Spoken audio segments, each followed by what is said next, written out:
So students, चलो हम लोग अपना पहला टॉपिक पढ़ते हैं आज, इंटरवल्स एंड लीनियर इनइक्वालिटीज़। ठीक है, तो सुना इंटरवल्स से स्टार्ट करते हैं पहले। तो इंटरवल्स ना बहुत ही कॉमन चीज़ है, या बहुत ही कॉमन सेंस वाली चीज़ है। ये सिंपली क्या है, रिप्रेजेंटेशन ऑफ नंबर्स, कि तुम एक सेट ऑफ नंबर्स को कैसे रिप्रेजेंट करोगे, सिंपली वही तुम्हारे इंटरवल्स है। ठीक है, जैसे अगर मान लो होता कि अगर मैं तुमसे पूछा होता कि set of prime numbers define करो जो कि तुम्हारे 15 से छोटे थे, सेट ऑफ प्राइम नंबर्स जो कि 15 से छोटे, तो उनको कैसे प्रेजेंट करते? 2, 3, 5, 7, 11 एंड 13, ये कुछ ऐसे आता। ठीक है, और एक्चुअल में समझना यही तरीका होता है मैथमेटिकल फॉर्म में भी, कि सिंपली अगर कोई डिस्क्रीट डेटा है, उनको नंबर्स, उसको अगर तुम्हें रिप्रेजेंट करना है तो सिंपली कैसे लिख सकते हैं, उनको कॉमा सेपरेटेड फॉर्म में और कर्ली ब्रैकेट्स अगर लगा दोगे तो वो सिंपली उनको लिखने का तरीका हो जाता है। ठीक है, तो जैसे अगर तुमने कहा होता कि set of natural numbers less than और इक्वल टू 5, तो set of natural numbers less than equal to 5 कैसे लिखते? 1, 2, 3, 4 एंड 5। और सुना जरूरी नहीं कि यहाँ पे नंबर्स आए, यहाँ पे कुछ भी आ सकते हैं। मान लो तुमने कहा set of all those persons who were captain of team India. ठीक है, सेट ऑफ कोई भी 3 पर्सन्स जो तुम्हें लगते हैं, ठीक है, who were captain of team India. तो सिंपली क्या करते, हमें जो लग रहा था एक कोहली आता, एक धोनी आता और एक गांगुली आता, तो सिंपली हमें जो भी आंसर्स लग रहे हैं तो सिंपली क्या करो, उनको कर्ली ब्रैकेट्स में और ऐसे कॉमा सेपरेटेड फॉर्म में लिख लो। ठीक है, ये मान लो सेट ऑफ कैप्टन से आते। ठीक है, तो ये तो एक तरीका हो गया कि अब हमें कोई चीज़ अगर पूछी जाए तो उसको हम लोग मैथमेटिकल तरीके से आंसर कैसे करेंगे। समझ गए, ये हम लोग क्या है, मैथमेटिकल तरीके से आंसर कर रहे हैं जो हमसे क्वेश्चन पूछा जा रहा है। ठीक है, यहाँ तक भी ठीक है। अब मान लो अगर किसी ने कहा होता कि मुझे सेट ऑफ नेचुरल नंबर्स चाहिए जो कि 100 से बड़े हैं। ठीक है, मान लो तुमसे किसी ने ये पूछ लिया तो तुम क्या करते? तो सेट ऑफ नेचुरल नंबर्स जो कि तुम्हारे 100 से बड़े थे, ठीक है, तो मान लेते उसका नाम कुछ टी लेते हैं, उस सेट का नाम, और 100 से बड़े सारे नेचुरल नंबर्स, तो एक 101 आता, एक 102 आता, एक 103 आता। लेकिन ये तो समझ में आ रहा है कि भाई ऐसे तो इन्फिनाइट नेचुरल नंबर्स तक जाएगा, तो हम कब तक ऐसे लिखते रहेंगे। ठीक है, तो इस केस में एक जुगाड़ क्या होती है कि सिंपली हम लोग ऐसे डॉट डॉट डॉट लगा दें। तो ये डॉट डॉट डॉट सिंपली क्या रिप्रेजेंट कर रहा है कि सिंपली ये जो पैटर्न है, मतलब एक का डिफरेंस, फिर एक का डिफरेंस, फिर एक का डिफरेंस, ऐसे करते चलो कहाँ तक, इन्फिनिटी तक। ठीक है, तो ये जुगाड़ हमारे पास है कि अगर इन्फिनिटी तक भी अगर हमें लिखना होता तो उसको भी हम लोग कुछ ऐसे लिख सकते थे। ठीक है, जैसे अगर मान लो किसने पूछा होता set of negative integers lesser than -5, -5 से छोटे सारे नेगेटिव इंटीजर्स लिखो। तो -5 से छोटे सारे नेगेटिव इंटीजर्स, तो सोचो -5 से जस्ट छोटा कौन सा आएगा, -6 आएगा, फिर -7 आएगा, फिर -8 आएगा। और चूंकि हमें उसके छोटे सारे नेगेटिव इंटीजर्स बताने थे तो -7 तो जाता, बट ऑब्वियसली आज पूरा तो लिखेंगे नहीं, तो कुछ हम लोग इसको ऐसे लिख सकते थे, कुछ भी नाम देते हैं, इसको एस नाम देते हैं। ठीक है, मान लो अगर किसी ने कहा था 1 से लेके 1000 के बीच के सारे नेचुरल नंबर्स लिखो, तो 1 से लेके 1000 के बीच के सारे नेचुरल नंबर्स हम लोग लिखने बैठेंगे तो है नहीं, तो सिंपली क्या कर देंगे, 1, 2, 3 डॉट डॉट डॉट, लास्ट में 999 लिख दो और 1000 लिख दो। ठीक है, तो ये तरीका क्या होता, कुछ ऐसे लिख सकते थे। तो यहां तक तो कोई दिक्कत नहीं है। अब अगर जैसे मान लो अगर किसने कहा होता कि चलो मुझे 1 से लेके 3 के बीच में जितने भी रियल नंबर्स आए, ध्यान देना, रियल नंबर्स जितने भी आएंगे वो सारे लिख दो। तो set of real numbers between 1 and 3। तो सुना, इस बार दिक्कत क्या होगी कि अब हमें 1 और 3 के बीच के जितने भी रियल नंबर्स हैं वो सारे लिखने थे।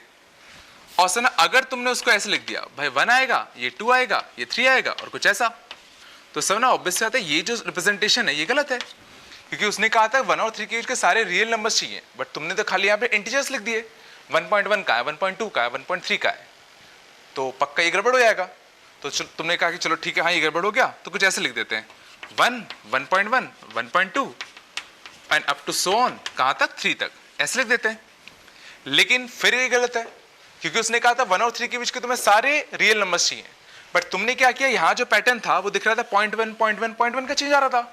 तुम्हारे सॉल्यूशन में सोचो कहीं भी 1.01, 1.03 वो सब तो आए नहीं। तो ये दिख रहा था कि कहीं ना कहीं हम लोग इस चीज को 1 से लेकर 3 के बीच के सारे नंबर्स को कुछ इस फॉर्म में नहीं लिख पा रहे हैं। तो इसलिए हमने क्या किया एक नया तरीका ढूंढा नंबर्स को रिप्रेजेंट करने का, और वो नया तरीका सिंपली और कुछ नहीं, इंटरवल्स है। तो इंटरवल्स में समझना, अब हम ये चीज बड़े आराम से लिख सकते हैं।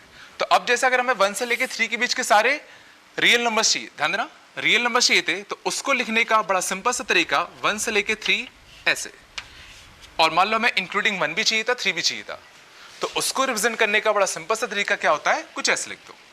तो ये सिंपली क्या होता है कि 1 से लेके 3 कुछ ऐसा, और स्क्वायर ब्रैकेट्स। तो सब ना इंटरवल फॉर्म में सिंपली क्या होता है कि अगर कोई रिप्रेजेंटेशन ऐसा करा हुआ है, तो इसका मतलब सिंपली क्या होता है, अंडरस्टूड होता है कि इसका मतलब सिंपली क्या है कि 1 और 3 के बीच के जितने भी रियल नंबर्स हैं सबके सब इसमें इंक्लूडेड होंगे, एंड इंक्लूडिंग 1 एंड इंक्लूडिंग 3। तो सना इससे काम नहीं चल रहा था, तो हमने एक नया टाइप का रिप्रेजेंटेशन फॉर्म डिफाइन किया, कौन सा, इंटरवल फॉर्म, जो कि कुछ ऐसा होगा।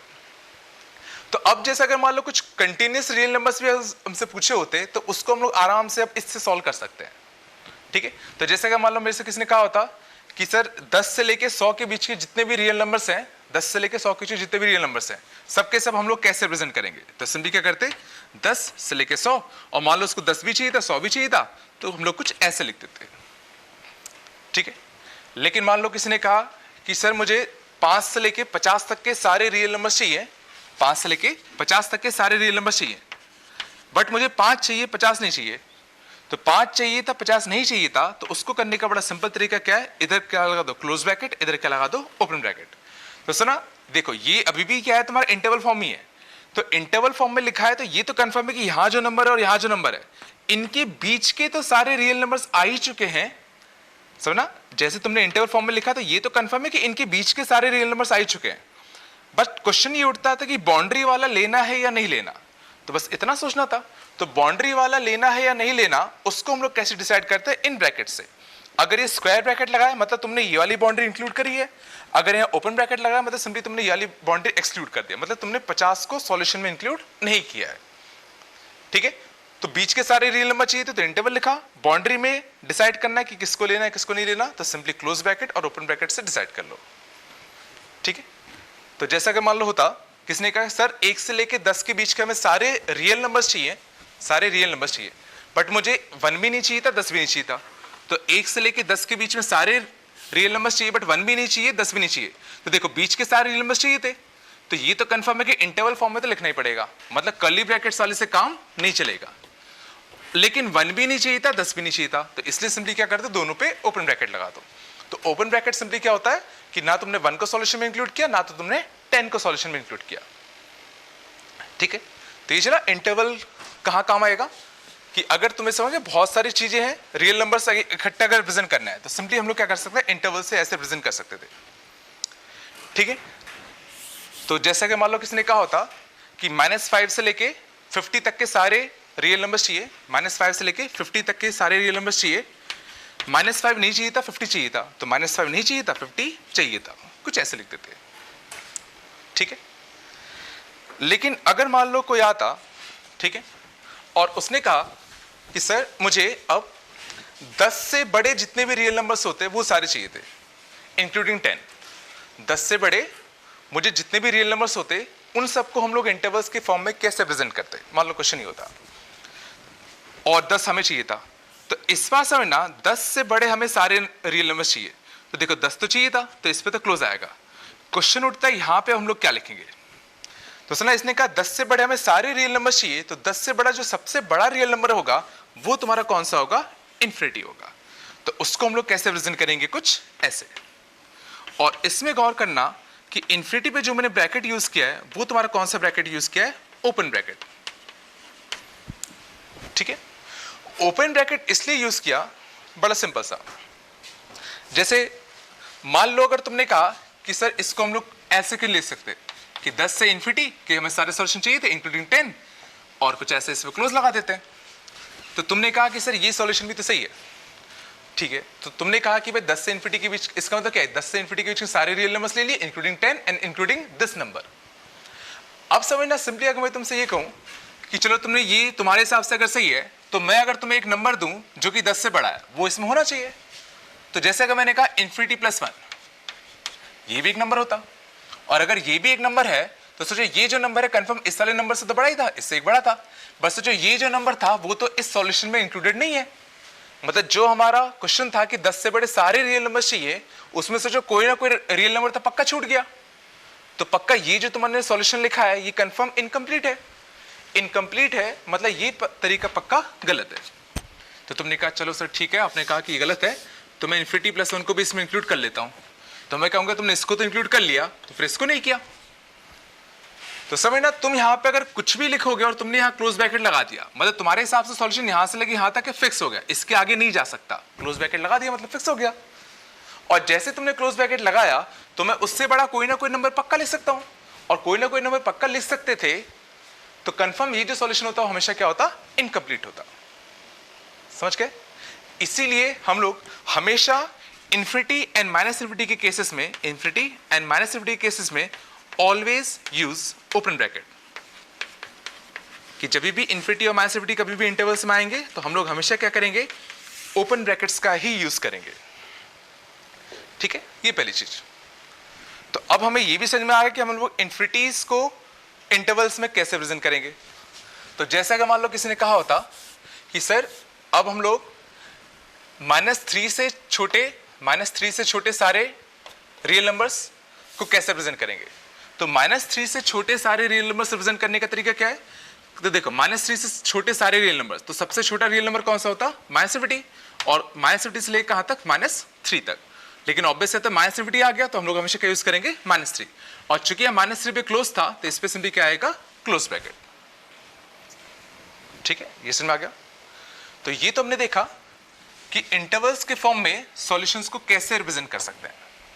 ठीक है, एक और तरीका होता समझना इनको रिप्रेजेंट करने का, कि मान लो एक तो तरीका था कि तुम इन सबको इंटरवल्स के फॉर्म में रिप्रेजेंट कर सकते थे।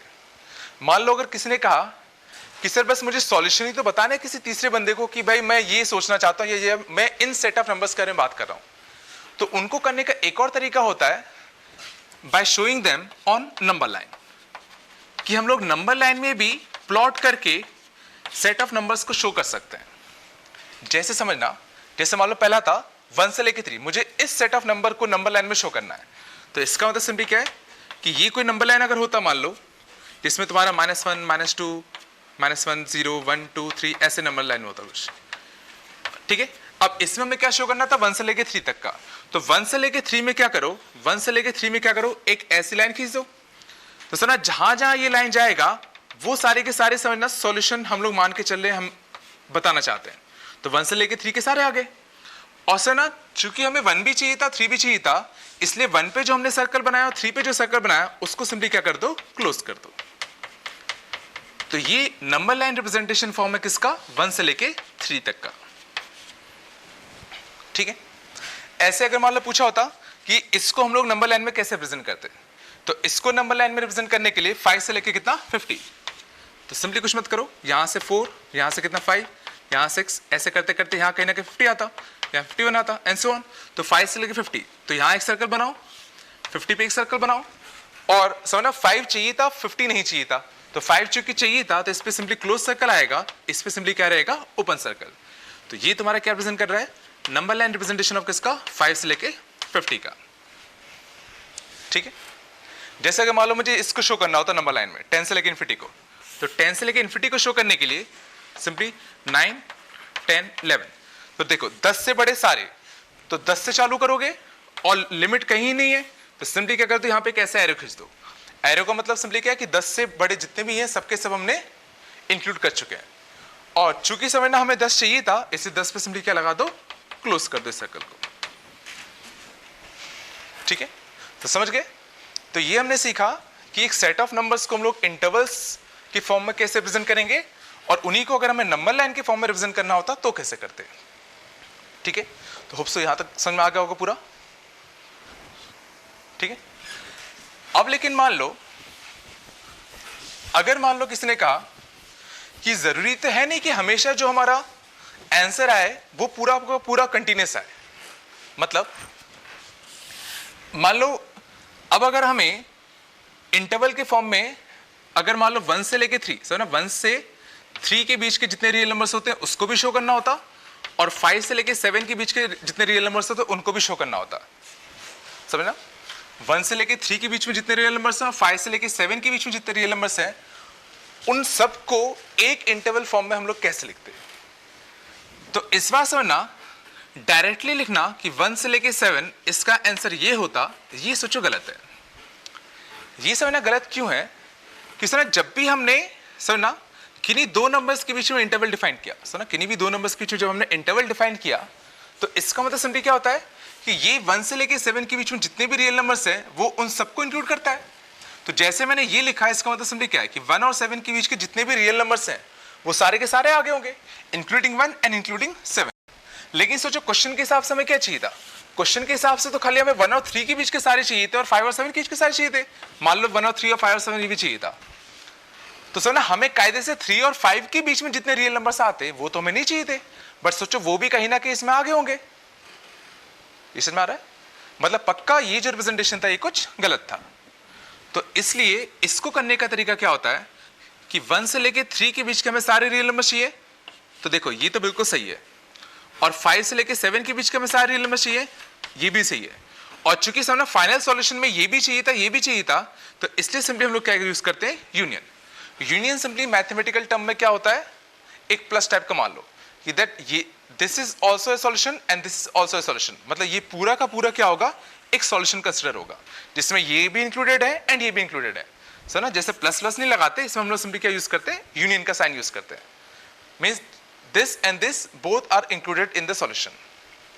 ठीक है, तो इससे समझना हमने क्या सीखा कि अब अगर दो इंटरवल्स के बीच में अगर गैप है, सुना दो इंटरवल्स के बीच में अगर गैप है और उस पूरे को अगर हमें सुना दोनों को अगर हमें एक साथ अगर रिप्रेजेंट करना होता सॉल्यूशन में, तो उसको करने का तरीका क्या है, उनके बीच में सिंपली क्या लगा दो, एक यूनियन का साइन लगा दो। ठीक है, तो जैसे अगर मान लो किसने कहा कि -2 से छोटे जितने भी सॉल्यूशन है वो और 3 से बड़े जितने भी सॉल्यूशन है वो, समझे, 3 से बड़े -2 से छोटे जितने भी सॉल्यूशन है वो और 3 से बड़े जितने भी सॉल्यूशन है वो, उनको हम लोग कैसे रिप्रेजेंट करते हैं। तो सर ना -2 से छोटे सारे सॉल्यूशन, तो -2 से छोटे सारे सॉल्यूशन कौन से होंगे, -इन्फिनिटी से लेके कितना -2 तक, और चूंकि -2 पे क्लोज था इसलिए इस पे क्लोज आएगा और इस पे तो हमेशा ओपन ही आता है। और 3 से बड़े सारे सॉल्यूशन, तो 3 से बड़े सारे सॉल्यूशन कौन से होते हैं, जो 3 से चालू होते और मैक्सिमम कहां तक जाते, इन्फिनिटी जाते, ये तो पक्का ओपन आता ही है। और 3 पे चूंकि ओपन ब्रैकेट था कुछ ऐसा आएगा, और हमें समझना एक साथ दोनों को रिप्रेजेंट करना था, तो सिंपली क्या यूज करेंगे, यूनियन का साइन यूज कर लेंगे। ये चला, यूनियन का साइन क्यों यूज कर रहे हैं, क्योंकि हमें इसको भी और इसको दोनों को एक साथ सॉल्यूशन में दिखाना है। ठीक है, तो ये सिंपली क्या बताता है कि ये और ये दोनों सॉल्यूशन में तुम्हारे हैं। ठीक है, ये समझ में आ गया। अब समझना, मान लो अगर किसी ने कहा कि सर हम उन सॉल्यूशंस को कैसे प्रेजेंट करते, सुना उन सॉल्यूशन को कैसे प्रेजेंट करते जो कि तुम्हारे 3 और 1 के बीच में थे, और या तो 1 और 3 के बीच में थे, या तो तुम्हारे क्या थे 4 से बड़े थे, इनको रिप्रेजेंट करना था। तो इनको रिप्रेजेंट करने का तरीका है वो सारे सॉल्यूशन जो 1 और 3 के बीच के हैं, मतलब सर मान के चलो सारे हम लोग रियल नंबर्स की बात कर रहे हैं, तो 1 और 3 के बीच के सारे रियल नंबर्स, तो कैसे करते, कुछ ऐसे करते। और 4 से बड़े भी हमें सारे चाहिए थे, 4 से बड़े भी सारे चाहिए थे, तो 4 से बड़े कौन से होते, 4 से लेके कितना, इन्फिनिटी, और चूंकि इस पे ओपन और 4 हमें नहीं चाहिए था इसलिए इस पे भी कितना आएगा, ओपन ब्रैकेट, और चूंकि हमें दोनों सॉल्यूशन में इंक्लूड करने थे इसलिए सिंपली क्या यूज करेंगे, इसका यूनियन का साइन यूज करेंगे। ठीक है, ये समझ गए सब लोग। मान लो ऐसे अगर होता, वो सारे सॉल्यूशन जो कि तुम्हारे -1 से छोटे थे, -1 से छोटे थे, ठीक है, इनको, और एक और नंबर 3, ठीक है, -1 से सारे सॉल्यूशन, मतलब -1 से छोटे सारे नंबर्स, और एक 3, अकेला 3, इसको हम लोग इंटरवल के फॉर्म में कैसे प्रेजेंट करते, तो -1 से छोटे सारे नंबर्स, तो इसको कैसे करते, सिंपली -50 से लेके कितना, -1, और चूंकि -1 चाहिए था इसलिए सिंपली इस पे क्या आएगा, क्लोज। और सर ना इस बार एक लौता बस हमें 3 चाहिए था, तो एक लौता 3 चाहिए था, तो या तो इसको ऐसे लिख दो, 3 से स्टार्ट होगा और 3 पे खत्म होगा, और 3 ही चाहिए था। ये चला, एक तो तरीका इसका ऐसा होता, या ज्यादा अच्छा ये होता कि -50 से लेके कितना, -1 यूनियन, और चूंकि हमें एक ही नंबर चाहिए तो उसको हम लोग सिंपली इस फॉर्म में लिख सकते हैं। याद है हमने बात करते जितने भी डिस्क्रीट नंबर्स होते हैं उसको हम लोग सिंपली कर्ली ब्रैकेट्स में लिख सकते हैं। मतलब ये तो पूरा पूरा सॉल्यूशन आ ही गया, इसके साथ साथ एक और नंबर हमें सॉल्यूशन में चाहिए था, कौन सा वाला, 3 वाला, तो उसको इंक्लूड करने का तरीका कुछ ऐसे कर दो, ठीक है। हाँ, अगर यहाँ पे कुछ और चाहिए, जैसे 3 से लेके 5 के बीच के सारे रियल नंबर चाहिए होते, तो हमें क्या करना पड़ता है, यहाँ पे 3 से लेके 5 कुछ ऐसा यूज करना पड़ता है। बट चूंकि यहाँ पे एक सिंगल नंबर था, तो उसको हम लोग सिंपली कर्ली ब्रैकेट्स में ऐसे लिख सकते हैं, ठीक है। तो ये समझ आया सबको कि ये हमने क्या किया सिंपली, कि हम लोग कैसे इन सबको इंटरवल फॉर्म में लिख सकते हैं, ठीक है, ये हमने देखा। और सर ना, इन्हीं को हम लोग नंबर लाइंस में भी लिख सकते थे। जैसे मान लो ये वाला होता 1 से लेके 3 के सारे और 4 से इन्फिनिटी के सारे, तो इसको नंबर लाइन में रिप्रेजेंट करने का सिंपल तरीका क्या होता, देखो ये तो नंबर लाइन हो गई 1 से लेके 3 तक के सारे, तो 1 से लेके 3 तक के सारे, तो सिंपली क्या हो, यहाँ पे सर्कल ऐसे कर दिया, और 1 भी चाहिए था 3 भी चाहिए था, तो 1 पे क्लोज 3 पे क्लोज, ये सारे आ गए। तो ना जहां जहां ये लाइन जाएगी वो सारे के सारे हम लोग सॉल्यूशन में मान के चलेंगे। तो सुना, ये जो लाइन है 1 से लेके 3 के बीच हर जगह जारी होगी, तो ये सारे के सारे सॉल्यूशन आ गए। बट हमें और भी सॉल्यूशन चाहिए थे, कौन से, 4 से लेके इन्फिनिटी वाले, तो 4 से लेके इन्फिनिटी वाले, तो 4 से इन्फिनिटी के लिए ऐसा एरो खींच दो, और चूंकि हमें 4 नहीं चाहिए था, तो ये कुछ ऐसे ओपन सर्कल ही रहेगा। तो इसका जो नंबर लाइन रिप्रेजेंटेशन होता कुछ कैसा होता, ऐसा होता, ठीक है। अगर इसके नंबर लाइन रिप्रेजेंटेशन की अगर बात करें, -30 से -1 यूनियन 3, तो इसका नंबर लाइन रिप्रेजेंटेशन देखना, तो -20 से लेके -1, तो -70 से लेके -1 यहां तक के सारे आ गए, ठीक है। और सुना, -1 चाहिए था, इसलिए सिंपली यहां पे क्या आएगा, क्लोज सर्कल। और एक और नंबर चाहिए था, 3 भी आंसर में चाहिए था, तो 3 भी चाहिए था, तो 3 पे सिंपली क्या कर दो, एक सर्कल बना दो। तो ये इस सॉल्यूशन का नंबर लाइन रिप्रेजेंटेशन होता, ठीक है। तो होप सो ये सब चीज आ गई होंगी अच्छे से। तो ये हमने देखा कि कैसे हम लोग सेट ऑफ नंबर्स को इंटरवल और नंबर लाइन के फॉर्म में रिप्रेजेंट कर पाएंगे, ठीक है। आगे देखते हैं, अगला देखना, union and intersection of sets. तो सुना, यूनियन एंड इंटरसेक्शन बहुत ही कॉमन चीज है, एक कॉमन सेंस वाली चीज है, ठीक ना। For any two sets A and B, A union B represents, या ए यूनियन बी जो सेट बनेगा, ठीक है, that will contain all those elements that are present in either A set or B set, ठीक है। बड़ा simple से देखना, देखो सिंपली 2 सेट है, एक A है और एक B है, ठीक है।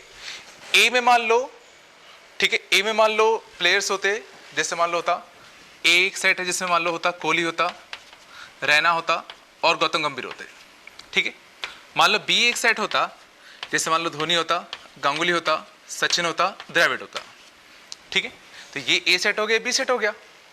अब मान लो अगर हमें एक ऐसा सेट बनाना है जिसमें इसके भी सारे एलिमेंट्स होने चाहिए और इसके भी सारे एलिमेंट्स होने चाहिए, तो वो जो सेट होता है उसी को हम लोग सिंपली क्या करते हैं, ए यूनियन बी सेट।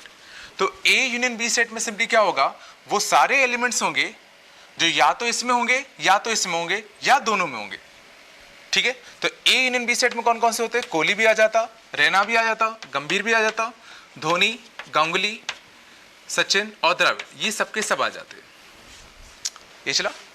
तो सिंपली समझना, अगर हमें एक ऐसा सेट चाहिए जिसमें सिंपली दोनों सेट के जितने भी मेंबर्स हैं सबके सब चाहिए, तो उसको लिखने का तरीका सिंपली क्या होता है, यूनियन होता है। और अगर हमें सिंपली वो सेट चाहिए था जिसमें कॉमन एलिमेंट्स आए बस दोनों के, तो कॉमन एलिमेंट्स आए जिसमें दोनों सेट के, उसको लिखने का तरीका सिंपली क्या होता है, इंटरसेक्शन। जैसे अगर मान लो होता ए होता, ए में अगर मान लो होता 1 होता, 2 होता, 3 होता, और बी मान लो एक सेट होता जिससे मान लो होता 2 होता, 4 होता, 6 होता। और अब अगर मुझे खाली वो एलिमेंट चाहिए जो दोनों में कॉमन है, तो दोनों में कॉमन एलिमेंट्स को लिखने का तरीका सिंपली क्या होता है, इंटरसेक्शन। तो ए इंटरसेक्शन बी में सिंपली क्या होगा, खाली वो एलिमेंट्स आएंगे जो दोनों में कॉमन है, और कॉमन दिख रहा है सोचो एक ही एलिमेंट था, कौन सा वाला, 2 वाला। तो ए इंटरसेक्शन बी जो होगा वो खाली कुछ इतना बनेगा, ठीक है। और वहीं इस केस में अगर मैं ए यूनियन बी अगर बनाता, सुना, ए यूनियन बी अगर बनाता इसी केस में, तो ए यूनियन बी सेट में वो सारे एलिमेंट्स होंगे जो या तो इसमें आए होंगे या इसमें आए होंगे या दोनों में आए होंगे। तो कौन कौन से आए होते हैं, देखो 1 2 3 ये सारे आए थे, और 2 4 6 ये भी सारे आ जाते। और ये समझने की कोशिश करना, 2 को तुम एक बार ले चुके हो तो उसको दोबारा नहीं लेना, ठीक है। ए यूनियन बी सिंपली क्या है, वो सारे एलिमेंट्स का सेट जो कि या तो इसमें थे या तो इसमें थे, तो 2 को हम ले चुके हैं, वो इसमें भी था इसमें भी था, तो उसको सिंपली हम लोग क्या करेंगे, एक ही बार इंक्लूड करेंगे, ठीक है। तो तो समय यूनियन और इंटरसेक्शन का सिंपली कंसेप्ट क्या है कि सिंपली अगर तुम्हें दो सेट दिए जाएं, अब तुम्हें एक ऐसा सेट चाहिए जिसमें इसके भी सारे हो इसके भी सारे हो, तो यूनियन ले लो। और अगर तुम्हें वो सारे चाहिए जिसमें इन दोनों के कॉमन वाले एलिमेंट्स हो, तो सिंपली उसके लिए क्या करो, इंटरसेक्शन का यूज कर लो। ठीक है, अब जरा देखते हैं इसको अगर हम लोग इंटरवल्स में अगर यूज करते तो इंटरवल्स में कैसे यूज करते। ठीक है, देखना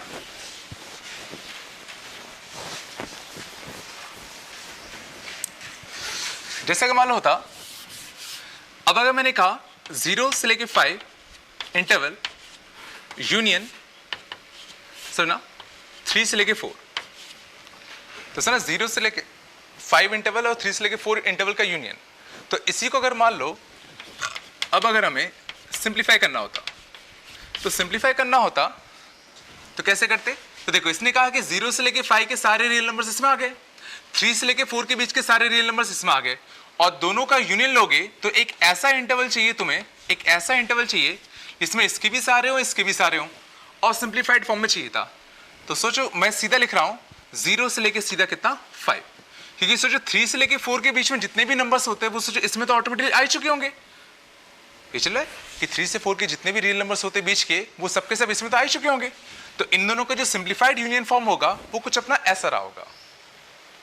इसमें कुछ अगला देखते हैं, जैसे अगर मान लो होता 1 से लेके 4 इंटरसेक्शन 3 से लेके 5।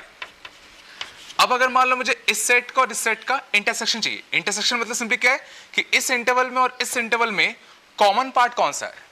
तो कॉमन पार्ट के लिए समझना 1 से लेके 4 के बीच के सारे रियल नंबर्स इसमें मिल गए, और 3 से लेके 5 के बीच के सारे रियल नंबर्स इसमें मिल गए। तो एक तो तरीका क्या होता है कि इनको हम लोग नंबर लाइन से सोच लें। नंबर लाइन से सोचने का मतलब सिंपली क्या है, इस वाले ने कौन से दिए 1 से लेके 4 तक के सारे रियल नंबर्स इसने दे दिए। ठीक है, 3 से लेके 5 के बीच के सारे रियल नंबर्स इसने दे दिए, तो 3 से लेके 5 के बीच के सारे रियल नंबर्स इसने दे दिए। और सुना जो पार्ट लाइन का दोनों में कॉमन हिस्सा होगा वो ही क्या होता है तुम्हारा दोनों का इंटरसेक्शन होता है। जैसे इसकी लाइन बनाई कुछ ऐसी बनी, 3 से लेके 5 की लाइन कुछ ऐसी बनी, और अगर मुझे दोनों का इंटरसेक्शन चाहिए मतलब वो हिस्सा जो दोनों में कॉमन है, तो दिख रहा है दोनों का जो कॉमन हिस्सा था वो यहां से लेके यहां तक का था, और यहां से लेके यहां तक का था, और ये कौन सा था 3 था, ये कौन सा था 4 था। तो इनका जो कॉमन इंटरसेक्शन पार्ट आएगा वो कौन सा आएगा 3 से लेके 4 वाला। और दिख रहा था 3 जो था वो इसमें भी था इसमें भी था, तो जो फाइनल इंटरसेक्शन वाला सेट बनेगा उसमें भी 3 आना चाहिए। और 4 की अगर बात करेंगे तो 4 भी इसमें भी था 4 इसमें भी था, तो इसमें भी तुम्हारा क्या आएगा 4 इंक्लूडेड होगा। ठीक है, कुछ हद तक समझ में आया कि यूनियन और इंटरसेक्शन ऑफ इंटरवल्स क्या होता है। ठीक, लेकिन समझना देखो, तो एक तो तरीका सोचने का यूनियन और इंटरसेक्शन का ऐसा था कि हम लोग सिंपली दोनों को ऐसे नंबर लाइन में लिख लें, और फिर ये जो लाइंस बन रही हैं उससे सोच लें कि भाई कौन सा हिस्सा आना चाहिए कौन सा हिस्सा नहीं आना चाहिए। बट ये तरीका हमेशा थोड़ा लेंदी जाता है, तो मैं प्रेफर करता हूं कि सीधा तुम डायरेक्टली सोचने की कोशिश करो। डायरेक्टली बड़ा सिंपल सा देखना, 1 से लेके 4 के बीच के सारे नंबर्स ये दे रहा है, और 3 से इसने चालू किया, तो सोचो जो दोनों का कॉमन हिस्सा था वो 3 से चालू हो गया होगा, और 3 से चालू होते होते होते होते सोचो 4 तक दोनों में कॉमन चला होगा। सोचो 4 तक दोनों में कॉमन चला होगा, 4 के बाद के सोचो ये तो देता बट ये नहीं दे पाता, तो सोचो 3 से चालू हुआ और 4 तक ही चला, 4 के आगे सोचो ये नहीं दे पाया, तो जो कॉमन हिस्से आएंगे वो पक्का 3 से लेके 4 के बीच में ही आएंगे। और जो बाउंड्री वाले पॉइंट्स हैं उनके बारे में अलग से सोच लिया करो, अलग से सोच लिया करो। मतलब बस बाउंड्री में तो बस ये तो देखना था कि 3 को तुम्हें लेना है कि नहीं लेना, तो अगर वो दोनों में आया होगा तो लेंगे, दोनों में नहीं आया होगा तो नहीं लेंगे। तो देखा 3 इसमें भी आया था इसमें भी आया था तो ले लिया, 4 इसमें भी आया था इसमें भी आ गया होगा इसलिए इसको भी ले लिया। देखते हैं जैसे अगर मान लो होता -1 से लेके कितना 6, ठीक है, इंटरसेक्शन मान लो 5 से लेके कितना 10। मान लो अगर हमें इन दोनों इंटरवल्स का इंटरसेक्शन चाहिए, तो इन दोनों इंटरवल्स का इंटरसेक्शन चाहिए, तो एक तो तरीका क्या आता है, इसको नंबर लाइन से बना लो। नंबर लाइन से कैसे बनाते, इसका कितना था -1 से लेके कितना 6, -1 पे तुम्हारा क्या आएगा क्लोज आएगा, और 6 पे तुम्हारा कैसा आएगा ओपन आएगा। 5 से लेके कितना 10, 5 कहाँ होता कुछ यहाँ होता, 10 कुछ कहाँ होता यहाँ होता, 5 से लेके 10, और 5 पे क्या आएगा ओपन आएगा, और 10 पे क्या आएगा तुम्हारा क्लोज आएगा।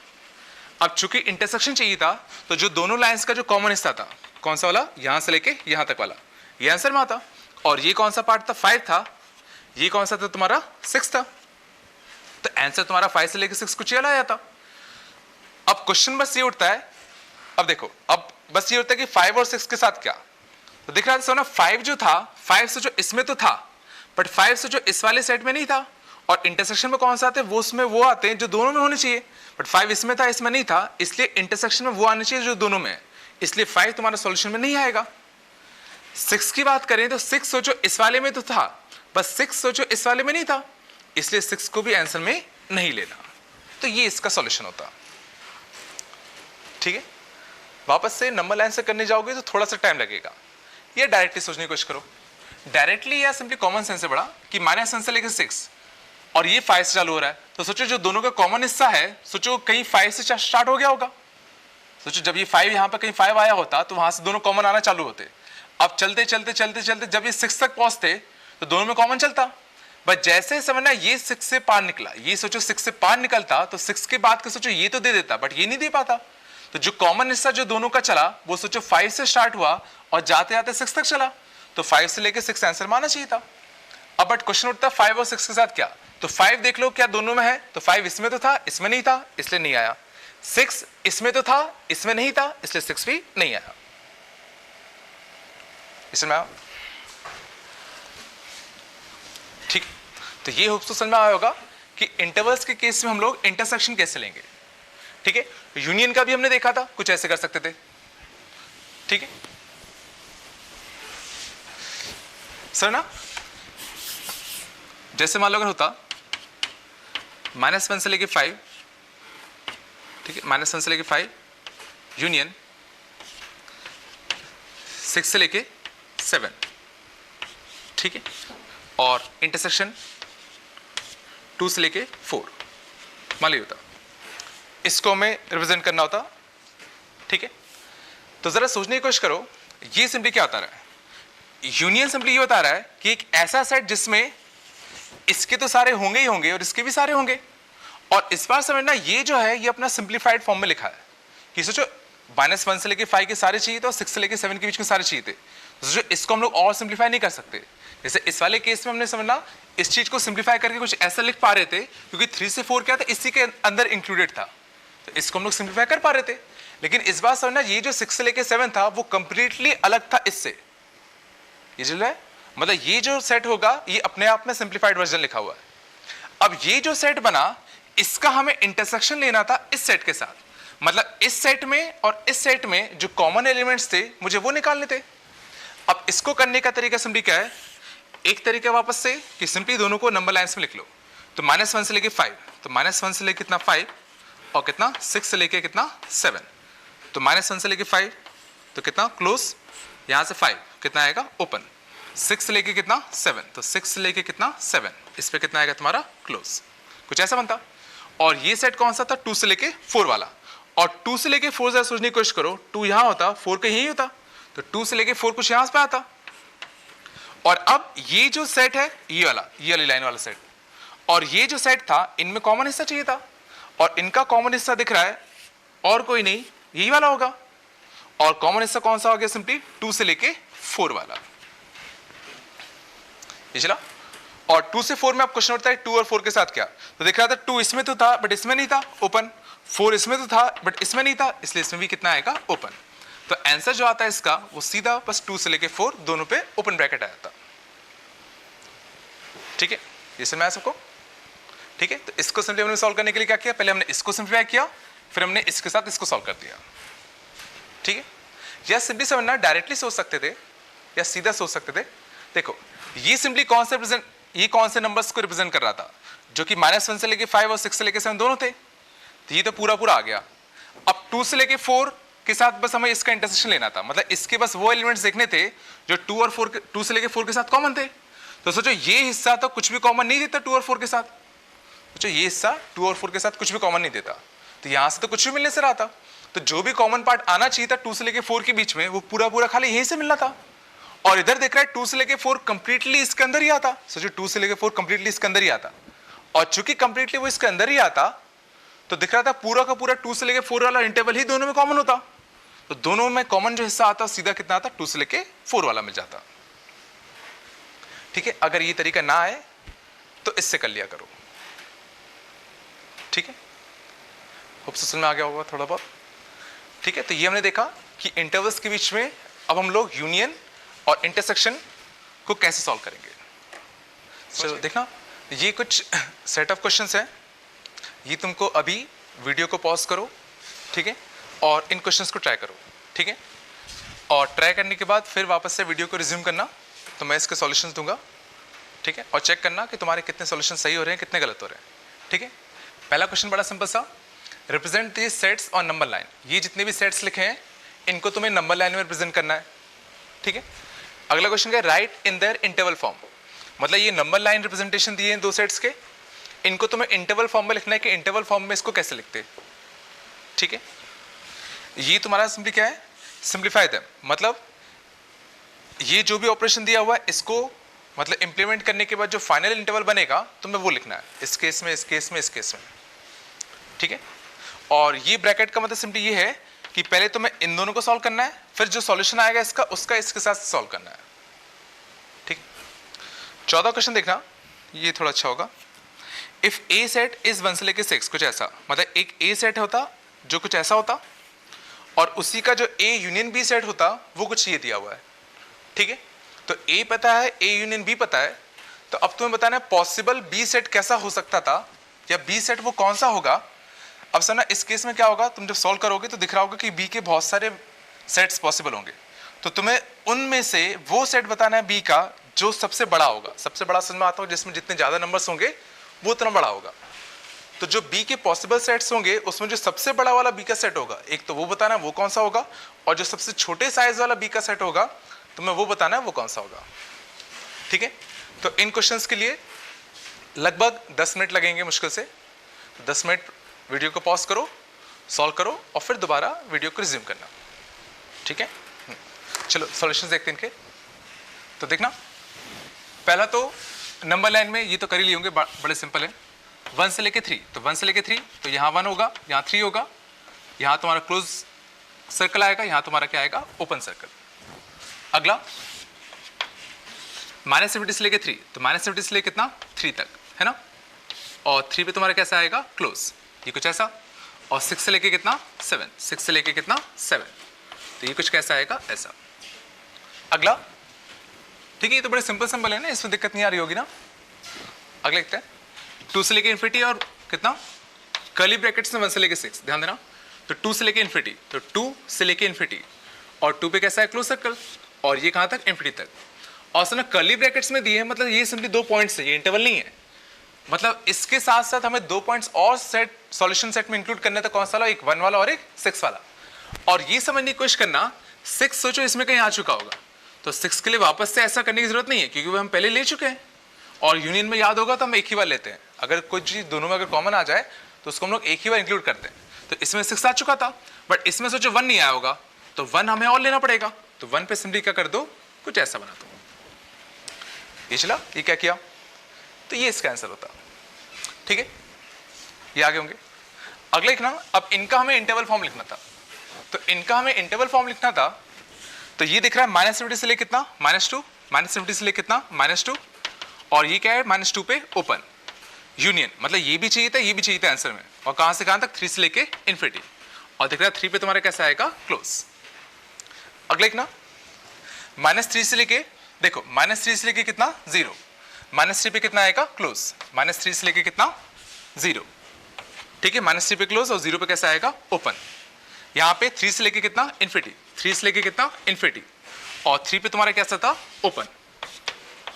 और इसके साथ साथ एक और सॉल्यूशन में है, कौन सा वाला, 1, और एक ही पॉइंट को रिप्रेजेंट करने का तरीका कैसा होता है, कुछ ऐसे, ठीक है। ये आगे सबको।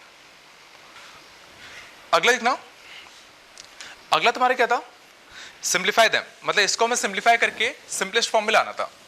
तो सिंपलेस्ट फॉर्म में लाना था, तो देखो एक तो तरीका सिंपली क्या है, या तो तुम नंबर लाइन में रिप्रेजेंट कर दो।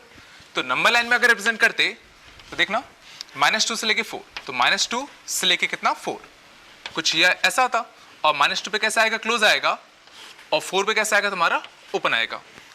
और अगला कितना था, 1 से लेके 5, तो 1 से लेके 5 में कैसा आएगा, 1 कहीं तुम्हारे यहाँ पे लाई करता, तो 1 से लेके 5 कुछ अपना यहाँ लाई करता है ना, 1 से लेके 5, 1 पे कैसा आएगा, ओपन आएगा, और 5 पे तुम्हारा कैसा आएगा, क्लोज आएगा ना। अब इनका हमें इंटरसेक्शन चाहिए था, इंटरसेक्शन मतलब कॉमन पार्ट चाहिए था, तो कॉमन पार्ट के लिए सिंपली जो भी तुम्हें कॉमन हिस्सा दिख रहा है लाइन का दोनों का, वो देख लो। तो दिख रहा था आंसर कहां तक आता है आंसर, 1 से लेके कितना, 4 तक। और ये देखने की कोशिश करना, देखो 1 पे सोचो यहां तक क्लोज था बट यहां पे ओपन था, तो 1 पक्का नहीं आएगा। 4 पे यहां तक क्लोज था बट यहां ओपन था, तो 4 भी नहीं आएगा। या डायरेक्टली यहां से भी सोच सकते हो कि 1 सोचो यहां नहीं था तो नहीं आना चाहिए था, 4 सोचो यहां नहीं था तो नहीं आना चाहिए था। ठीक है, अगला देखना, 0 से 7 इंटरसेक्शन -70 से लेकर कितना, 3। तो 0 से 7 और कुछ ही। तो देखो वापस से चाहो तो नंबर लाइन से कर लो, या कोशिश करो डायरेक्टली सोचने की। सोचो इसने -70 से लेके 3 के बीच के सारे नंबर्स दिए और इसने समझना 0 से चालू किया, तो सोचो दोनों का कॉमन हिस्सा कब चालू होता, जब ये 0 तक पहुंच, सोचो -70 से आगे चलते रहो कहां तक, 3 तक। और चलते चलते ये देखो कि पहली बार कॉमन हिस्सा कब आता, तो पहली बार -70 से चलते जब सोचो 0 तक पहुंचते तब सोचो दोनों में कॉमन मिलता। और फिर अगर आगे चलते जाओगे तो 3 तक सोचो दोनों में कॉमन चलेगा, और 3 के बाद सोचो तुम यहां रुक गए, तो जो कॉमन पार्ट मिलता है कहां से कहां तक मिलता है, 0 से लेके खाली 3 तक। हिजलक का क्या, दोबारा एक बार समझने की कोशिश करना।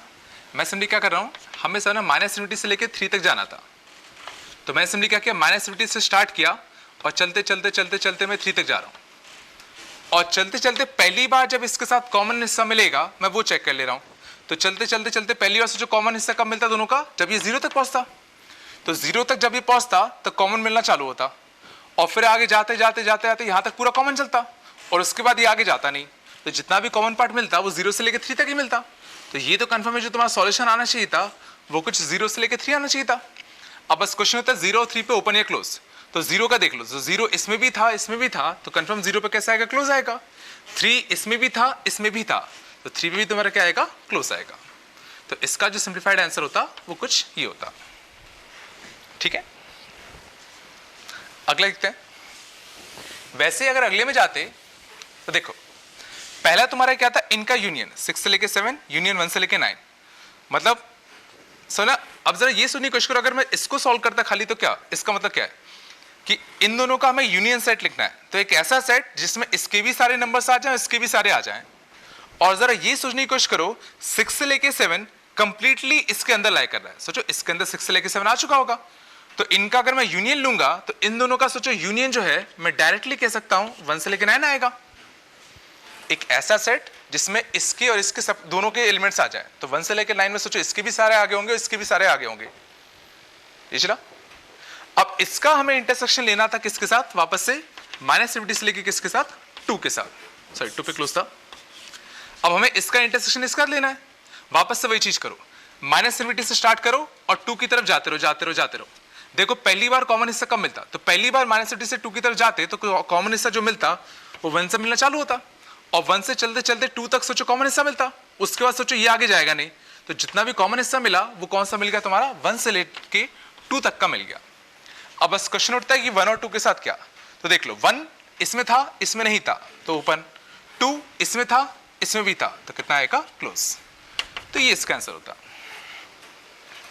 ठीक है, हाँ अगर समझना, अगर इसी केस में अगर ये समझना 2 की जगह पे अगर समझना, मान लो एक एक्स्ट्रा क्वेश्चन सॉल्व कर रहे हैं हम लोग, -1 होता, तो इस केस में समझना क्या होता, अब हमें 1 से लेके 9 और -70 से लेके -1 इसका इंटरसेक्शन सॉल्व करना होता।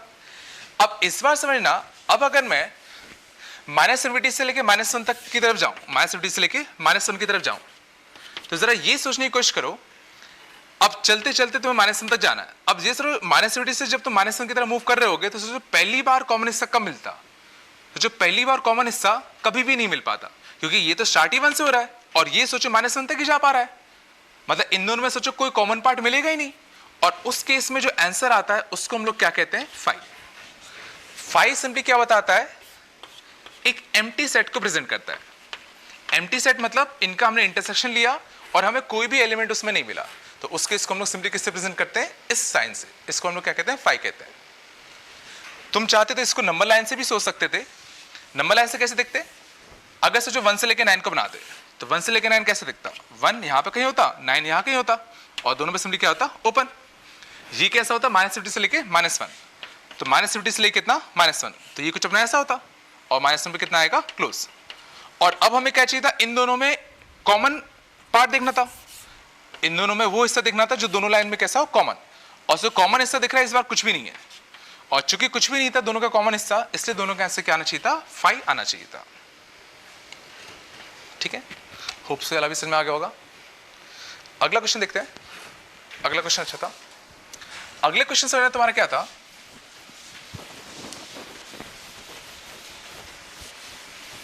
देखो अगले में हमें ए सेट गिवन था 1 से लेके 6, ए सेट हमें कितना गिवन था, 1 से लेके कितना, 6 ये था। और ए यूनियन बी सेट हमें पता था, हमें कितना गिवन था, 0 से लेके कितना, 10। अब हमें चाहिए था बी का लार्जेस्ट साइज का सेट कितना हो सकता है और बी का स्मॉलेस्ट साइज का सेट कितना हो सकता है। अब जरा ये सर समझने की कोशिश करते हैं। मान लेते हैं बी कुछ होता 1 से लेके 6 यूनियन बी, ये करने पे तुम्हारा क्या आना चाहिए था, 0 से लेके 10 आना चाहिए था। तो जरा सोचो इसका मतलब क्या है। इसका मतलब सिंपली ये है कि इस सेट में जो एलिमेंट्स थे और इस सेट के जो एलिमेंट्स थे, इन दोनों का यूनियन लेने पे तुम्हारा कुछ ये बन गया। ठीक है, मतलब ये वो सारे एलिमेंट्स हैं जो या तो इसमें थे या तो इसमें थे। पिछला ये सिंपली वो सेट है, या इस सेट में वो एलिमेंट्स है जो या तो इसमें थे या तो इसमें थे। अब इसमें देख रहा 1 से लेके 6 तक के तो सारे इसमें मिल जाएंगे, इसमें जो ओपन था सॉरी 1 से लेके 6 तक के सारे इसमें दे दिए होंगे। लेकिन दिख रहा है इसमें 1 से लेके 6 के अलावा भी कुछ और भी एलिमेंट्स हैं। कौन कौन से, सोचो 0 से लेके 1 वाले भी इसमें एक्स्ट्रा हैं, और 6 से लेके 10 वाले भी इसमें एक्स्ट्रा हैं। और सोचो 0 से लेके 1 वाले तो ये देगा नहीं, ना ही 6 से लेके 10 वाले ये देगा, तो पक्का 0 से 1 वाले और 6 से लेके 10 वाले पक्का ये बी ही दे रहा होगा। ये चला कि ये तो खाली 1 से लेके 6 वाले दे सकता था, तो जो बचे एक्स्ट्रा 0 से 1 वाले थे और 6 से 10 वाले थे वो कंफर्म बी ने दिए होंगे। अब जरा ये सोचने की कोशिश करना, मैं ये कह रहा हूं बी का जो लार्जेस्ट साइज होगा, सर लार्जेस्ट साइज का जो सेट होगा बी का, वो मैं कह रहा हूं सीधा ये होता। अगर बी में ये ले लूं, सोचो बी अगर मैं ये ले लूं तो क्या होगा, इन दोनों का यूनियन लेते, और इन दोनों का यूनियन लेते तो सोचने की कोशिश करना उस केस में ये तो पूरा पूरा इसके अंदर ही आ गया, तो इन दोनों का यूनियन कंफर्म ही आता। और ये चला कि तुम बी को इससे बड़ा नहीं ले सकते, कि अगर तुम इससे बड़ा अगर लेने जाओगे, इससे अगर तुम बड़ा लेने जाते तो सोचो जो यूनियन होता वो चेंज हो जाता। अगर तुमने कहा कि सर इसको मैं 0 से लेके 100 ले लूं, तो अगर तुम इसको 0 से लेके 100 लेते तो जब यूनियन लेते दोनों का तो यहां भी 100 आना चाहिए था, बट ये तो कंफर्म 10 था, मतलब ये पक्का 10 से ज्यादा नहीं जा सकता था। ये चला कि बी का जो लार्जेस्ट साइज होगा सिंपली क्या है कि पूरा पूरा यही ले लो, और बी का समझना जो स्मॉलेस्ट साइज होगा, तो समझना देखो 1 से लेके 6 तक का ये दे रहा है, तो बी को हमें छोटा से छोटा रखना है। तो सिंपली क्या करो, जो बचे एलिमेंट्स है जो बी को देने थे, बस बी का सेट खाली उतना बना लो। तो बी को बचे कौन कौन से देने थे, 0 से लेके 1 वाला और देना था, और 6 से लेके 10 वाला और देना था। और चूंकि समझना बी को हमें छोटा सा छोटा रखना था, तो देखो 1 तो दे ही रहा था, तो 1 क्यों इसमें ले, 0 हमें चाहिए था तो 0 बी को लेना पड़ेगा। 6 से लेके 10, 6 सोचो इसने नहीं दिया था, बट 6 हमें फाइनल सॉल्यूशन में चाहिए था, तो 6 यहां बी को लेना पड़ेगा। और 10 फाइनल सॉल्यूशन में नहीं चाहिए था, तो कितना आएगा, ओपन। तो ये तुम्हारा क्या आता, बी का स्मॉलेस्ट साइज आता। ठीक है, जरा सोचने की कोशिश करो, बिल्कुल कॉमन सेंस है कि जो बचे एलिमेंट्स थे खाली हमने उसका बी बना दिया, तो इससे क्या फायदा हुआ कि जो एक्स्ट्रा एलिमेंट्स चाहिए थे इसमें ये बनाने के लिए, बस हमने वही बी को दिए, ताकि बी का जो साइज है वो क्या रहे, छोटा से छोटा रहे। और ओपन क्लोज हमने कैसे देखा कि इसमें देख लिया कि हमें कौन कौन से चाहिए थे कौन कौन से नहीं चाहिए, तो उस हिसाब से हमने यहां सोच लिया। ठीक है, अब हम लोग इनइक्वालिटीज देखते हैं।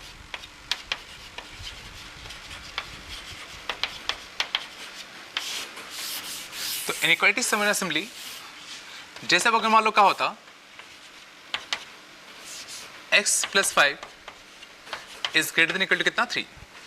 अब हमें इस क्वेश्चन का मान लो सॉल्यूशन लिखना होता। सॉल्यूशन मतलब सिंपली x की वो वैल्यूज जो इस इनइक्वालिटी को सेटिस्फाई कर रही है। सुना साहब से, x की वो वैल्यूज जो इस इनइक्वालिटी को सेटिस्फाई करेगा। तो इसमें देख रहे हैं x + 5 को 3 से बड़ा होना था, तो इस 5 को अगर मैं उधर ले जाऊं तो कितना बन जाएगा, सिंपली x इज कितना ग्रेटर देन इक्वल टू कितना, -2। तो कुछ ऐसा बनता। और इसी को अगर मैं इंटरवल फॉर्म में अगर लिखना चाहूं तो वो सारी वैल्यूज जो कि -2 से बड़ी हैं, तो -2 से बड़ी सारी वैल्यूज, तो -2 से लेके कितना, इन्फिनिटी। और चूंकि -2 इंक्लूड करना था सॉल्यूशन में, इसलिए हमने सिंपली यहाँ क्या लगा दिया, क्लोज ब्रैकेट। ठीक है, और जैसा अगर मान लो होता 1 माइनस एक्स इस कितना लेस देन इक्वल टू कितना 1, जैसे मान लो होता, तो इसको सॉल्व करने के लिए अगर समय मैं इस x को इस साइड ले जाऊं, इस 1 को इस साइड ले जाऊं, तो कैसा बनेगा, ये x इधर आएगा, ये 1 इधर आएगा, तो ये सिंपली कितना बन गया, x इज कितना ग्रेटर देन इक्वल टू कितना 0, और x is greater than equal to 0 मतलब 0 से बड़े सारे वैल्यूज, तो 0 से बड़े सारे वैल्यूज तो क्या होगा तुम्हारा 0 से लेके इन्फिनिटी। तो ये x के सॉल्यूशंस होते हैं। तो इनइक्वालिटी सिंपली कुछ नहीं है, एक सेट ऑफ एक्सप्रेशन होगा, उसको तुम्हें सिंप्लीफाई करना है, ठीक है। तो इनइक्वालिटीज को सॉल्व करने के लिए पहले हमें इसकी कुछ प्रॉपर्टीज देखनी पड़ेगी, देखना, और ये प्रॉपर्टीज बिल्कुल कॉमन सेंस है। जैसे अगर समझना, अगर हमें पता है कि दो नंबर्स होते ए और बी, और मान लेते हैं इनके बीच में ये रिलेशन ट्रू है, समझना, दो नंबर्स हैं ए और बी, और ये हमें पता है कि ए क्या था, लेस देन बी था। और समझना, पहली प्रॉपर्टी समझने की कोशिश करना, अब अगर मैं दोनों साइड अगर इनइक्वालिटी के कुछ अगर जोड़ दूं, कुछ भी के मैं मान के चल रहा हूं कोई पॉजिटिव नंबर है, कोई भी अगर मैं पॉजिटिव नंबर अगर दोनों साइड अगर मैं जोड़ूंगा, तो जरा ये सोचने की कोशिश करना, ये जो इनइक्वालिटी जो पहले ऐसी थी अभी भी ऐसी रहेगी, ठीक है। एग्जांपल के तौर पर ले लो, जैसे मान लो ए अगर 1 होता, बी अगर 3 होता, तभी 1 लेस देन 3 था अपना। अब अगर मान लो मैं दोनों साइड सेम के जोड़ दे रहा हूं, मान लो 4 जोड़ दे रहा हूं, तो सेम साइड अगर 4 जोड़ोगे तो अभी भी ये 5 बनेगा, ये 7 बनेगा, तो अभी भी जो इसका इनइक्वालिटी का साइन था अभी भी वो यही रहेगा, ठीक है। अगला, अगर मैं इसी में अगर दोनों साइड अगर कुछ के घटा दूं, अभी भी मैं मान के चल रहा हूं के सिंपली तुम्हारा क्या है, कुछ पॉजिटिव नंबर होता, सिंपली अगर दोनों साइड अगर मैं कुछ के अगर घटा देता, तो अभी भी सोचो इनइक्वालिटी पे फर्क नहीं पड़ता, ठीक है। ये भी सोच सकते हो। इसका ये सोच लो कि एक नंबर लाइन में मान लो ए क्या था, बी से छोटा था, ए बी से छोटा था इनिशियली, अब मैंने क्या किया, दोनों को के यूनिट पीछे ले गए। इसका मतलब सिंपली क्या है कि ए को के यूनिट पीछे ले गए, तो ये कितना बन जाएगा, ए माइनस के बन जाएगा, बी को के यूनिट पीछे ले गए तो बी माइनस के बन जाएगा, और अभी भी तो सोचो ए माइनस के जो होगा वो बी माइनस के से छोटा ही रहेगा। ये चला, इसको नंबर लाइन से भी सोच सकते हो कि पहले ए यहां था, बी यहां था, ए को के यूनिट पीछे ले गए, बी को भी उतना ही यूनिट पीछे ले गए, तो अभी भी क्या होगा, जो ए माइनस के होगा वो बी माइनस के से छोटा ही होगा। अगली प्रॉपर्टी देखना, अब अगर मैं दोनों में अगर समझना कुछ के का अगर मल्टीप्लाई कर दूं, और के में मान के चलना अभी भी कैसा है, पॉजिटिव, ठीक है। के में अगर कुछ मल्टीप्लाई करूंगा तो मैं कह रहा हूं अभी भी जो ये इनइक्वालिटी होगी उससे फर्क नहीं पड़ेगा, मतलब किसी पॉजिटिव क्वांटिटी से अगर दोनों साइड अगर तुम मल्टीप्लाई कर दोगे तो भी ये इनइक्वालिटी में फर्क नहीं आएगा। इसको भी सीधे सोच सकते हो, मान लेते हैं a1 होता, b कितना होता, 3 होता, मान लो दोनों में मैं अगर 2 का मल्टीप्लाई कर दूं, तो 2 का मल्टीप्लाई करोगे दिख रहा है अभी भी क्या होगा, ये जो नंबर होगा अभी भी क्या होगा, इससे बड़ा ही होगा, ठीक है। चाहो तुम के कुछ भी ले सकते हो, जैसे अगर मैं 1/2 ले लूं, ये 3 था, ये 3 × 1/2 बनेगा, तो दिख रहा है ये 1/2 बनेगा, 3/2 बनेगा, अभी भी क्या है, ये जो नंबर इससे बड़ा है, बशर्ते हमने जो के लिया था वो कैसा था, पॉजिटिव था, ठीक है। लेकिन समझना, अगर मैं समझना किसी नेगेटिव नंबर से अगर मल्टीप्लाई करता, तो ये समझने की कोशिश करना, इस बार जो इनइक्वालिटी होती वो तुम्हारी रिवर्स हो जाती, समझ गए कि इनिशियली क्या था, a लेस देन b था, लेकिन अगर मैं दोनों साइड से ना किसी नेगेटिव क्वांटिटी से अगर मल्टीप्लाई कर दूंगा तो ये जो इनइक्वालिटी होगी तुम्हारी रिवर्स हो जाएगी, ठीक है। चाहो तो ऐसे भी देख सकते हो कि ये 1 था, ये 3 था, अगर मान लो दोनों को अगर -2 से मल्टीप्लाई कर दूं, तो दोनों को अगर -2 से मल्टीप्लाई करोगे तो ये -2 बनेगा, ये -6 बनेगा, और जो -2 बड़ा होता है -6 से, मतलब नेगेटिव क्वांटिटी से मल्टीप्लाई करने पे क्या हो रहा है, इनइक्वालिटी रिवर्स हो जा रही है, ठीक है। या चाहो तो तुम इसको नंबर लाइन से भी सोच सकते थे कि इनिशियली समझना क्या था, ए यहां था, बी यहां था, अब नेगेटिव से मल्टीप्लाई करने में क्या हुआ, सुना, ये ओरिजिन यहां था कुछ, अब नेगेटिव से मल्टीप्लाई करने में क्या हुआ, जैसे अगर मान लो तुम -1 से मल्टीप्लाई करते, तो -1 से मल्टीप्लाई करते तो a का यहाँ -a बनता, b का यहाँ -b बनता, और सोचो b का -b बनेगा, a का -a बनेगा, और अब दिख रहा है ये जो नंबर था सोचो इससे बड़ा बन जाएगा। तो नेगेटिव से चक्कर क्या हुआ, जिसका मैग्नीट्यूड ज्यादा था, सुना, जिसका मैग्नीट्यूड ज्यादा था वो ज्यादा बड़ा नेगेटिव बन गया, और छोटा मैग्नीट्यूड वाला छोटा नेगेटिव बना, और छोटा नेगेटिव बड़े नेगेटिव से बड़ा होता है, चला, छोटा नेगेटिव बड़े नेगेटिव से बड़ा होगा, छोटा नेगेटिव बड़ा नेगेटिव इससे बड़ा होगा, समझ गए। और सेम चीज तुम्हारी, तुम चाहो तो डिवीजन के लिए भी सोच सकते हो, ये अंडरस्टूड है कि ये तुम्हारा समझ गए 1 से बड़ा भी हो सकता था, 1 से छोटा भी हो सकता था। तो इससे समझना, हमें बस एक चीज सीखनी है, क्या कि अगर सिंपली कोई भी इनइक्वालिटी हमें गिवन है तो दोनों साइड में कुछ भी जोड़ूं कुछ भी घटाऊं तो इनइक्वालिटी पे फर्क नहीं पड़ेगा। समझ, कोई भी इनइक्वालिटी अगर तुम्हें गिवन है तो तुम दोनों साइड कुछ भी जोड़ो या कुछ भी घटाओगे तो फर्क नहीं पड़ेगा। दोनों साइड किसी भी पॉजिटिव क्वांटिटी का मल्टीप्लाई करोगे तो भी फर्क नहीं पड़ेगा। बस एक जगह इनइक्वालिटी रिवर्स होगी, कब? जब तुम क्या करोगे, दोनों साइड किसी नेगेटिव क्वांटिटी का मल्टीप्लाई कर रहे होगे। ठीक है, तो बस ये चीज तुम्हें याद रखनी है। ठीक है, अब जरा देखते हैं, इससे हम बेसिकली सारे क्वेश्चन अब आराम से सॉल्व कर सकते हैं और कभी भी गलती नहीं होगी। ठीक, देखना तब एक्चुअली समझना, जैसे अगर मान लो क्वेश्चन होता सॉल्व फॉर एक्स, मतलब हमें एक्स के सॉल्यूशंस ढूंढने, और मान लो जैसे क्वेश्चन होता 2x - 1 is greater than equal to 3, जैसे मान लो ये होता, इसको सॉल्व करना है। तो इसको सॉल्व करने के लिए देखो मतलब करना क्या है, इसलिए हमें फाइनली हमें x के लिए इनइक्वालिटी सोचनी है, x के लिए इनइक्वालिटी क्या होगी। तो मतलब फाइनली मुझे यहाँ पे x बचाना है, मतलब 1 2 ये सब चीजें हटानी है। तो जरा ये सोचने की कोशिश करो मैं इस 1 को कैसे हटा सकता हूँ। तो ये अभी हमने सीखा कि कोई भी इनइक्वालिटी तुम्हें गिवन है तो उसमें तुम दोनों साइड कुछ भी जोड़ सकते हो, कुछ भी घटा सकते हो, कुछ भी मल्टीप्लाई कर सकते हो, बशर्ते तुम्हें बस इनइक्वालिटी का साइन ध्यान रखना पड़ेगा। तो जरा ये सोचने की कोशिश करो, इस -1 को हटाने के लिए मैं कह रहा हूँ क्यों ना, देखो ये इनइक्वालिटी हमें पता है, क्यों ना मैं दोनों साइड +1 +1 कर दूं। तो जो दोनों साइड +1 करोगे तो ये जो -1 होगा वो हट जाएगा। ठीक है, तो यहां सॉल्व करने पे कितना होता है, 2x is greater than equal to कितना, 4, कुछ ही बनता। अब सोचो फाइनली मुझे x में सॉल्यूशन चाहिए था तो मुझे इस 2 को हटाना पड़ेगा, और इस 2 को हटाने के लिए मैं ये सोच सकता हूं कि क्यों ना मैं दोनों साइड 2 का डिवाइड दे दूं। समझ गए ना, 2 का डिवाइड दे दूं, और समझे दोनों साइड में 2 का डिवाइड दे दूं, मैं ये सोच रहा हूं। और ये सोचने की कोशिश करना, मैंने दोनों साइड किसी पॉजिटिव क्वांटिटी का मल्टीप्लाई किया है, और चूंकि मैंने पॉजिटिव क्वांटिटी का मल्टीप्लाई किया है तो ये इनइक्वालिटी जो यहाँ पे थी वो यहीं पे रहेगी, वो चेंज नहीं होगी, क्योंकि हमने क्या करा 2 से मतलब एक पॉजिटिव क्वांटिटी से डिवाइड दिया था। तो ये तुम्हारा किस में चेंज आएगा, x इस कितना ग्रेटर देन इक्वल टू कितना, 2। देखो मुझे पता है तुम लोग हो सकता है सीधा ये भी सोच रहे हो कि इतने मेहनत करने से अच्छा क्या होता, सीधा हम लोग इस 1 को यहाँ भेज दो, इस 2 को यहाँ डिवाइड दे दो। बट ये समझने की कोशिश करना, वो जो हम लोग करते हैं वो इनडायरेक्टली और कुछ नहीं, उसके पीछे ये सब चल रहा होता है। ठीक है, तो जरा समझने की कोशिश करो कि ये जो हम लोग डायरेक्टली इस 1 को इस साइड ले जाते हैं, इस 2 को नीचे डिवाइड दे देते हैं, वो और कुछ नहीं, इनडायरेक्टली हम लोग ये सब स्टेप्स ले रहे होते हैं। और इससे हमारा सॉल्यूशन कितना आ गया, x is greater than equal to 2, बस कितना आ गया, x बिलोंग्स टू कितना, 2 से लेके कितना, इनफिनिटी। ये समझ में आया? और देखते हैं, तो अगर तुम सही प्रोसेस अगर यूज करोगे तो दिक्कत नहीं आएगी। जैसे ना मान लो था 1 - 2x इज लेस देन कितना, -x + 4, मान लिया होता। अब इसको हमें सिंप्लीफाई करना होता, मतलब फाइनली हमें x में सॉल्यूशन चाहिए, तो इसको थोड़ा सा मैं और अच्छे लिख लेता हूँ, 1 - 2x इज लेस देन कितना, -x एंड कितना, -4। ठीक है, अब देखो, अब अगर मान लो तुम्हें इस वाले 1 को हटाना है, इस वाले 1 को हटाने का तरीका क्या है, सिंपली दोनों साइड क्या करो, दोनों साइड -1 कर दो, दोनों साइड क्या कर दिया, -1 तो क्या होता, ये 1 हट जाता। इस 4 को हटाने के लिए, ठीक है, तो यहां से कितना बन जाता तुम्हारा, माइनस का 2x, यहां से कितना बन जाएगा तुम्हारा, -x और कितना, -5। ठीक है, अब जरा ये समझने की कोशिश करना, इस x को मुझे इस साइड लाना है या इस x को यहां से हटाना है, तो इस x को हटाने का तरीका सिंपली क्या है कि दोनों साइड क्यों ना मैं +x कर दूं। और जरा ये सोचने की कोशिश करना, हमने सीखा था कि इनइक्वालिटी में दोनों साइड प्लस या माइनस करने से कभी भी इनइक्वालिटी में फर्क नहीं पड़ता। तो यहाँ हमने दोनों साइड किसी क्वांटिटी का माइनस किया था, इनइक्वालिटी में फर्क नहीं पड़ा। यहाँ मैंने दोनों साइड किसी क्वांटिटी का प्लस किया, फर्क नहीं पड़ेगा।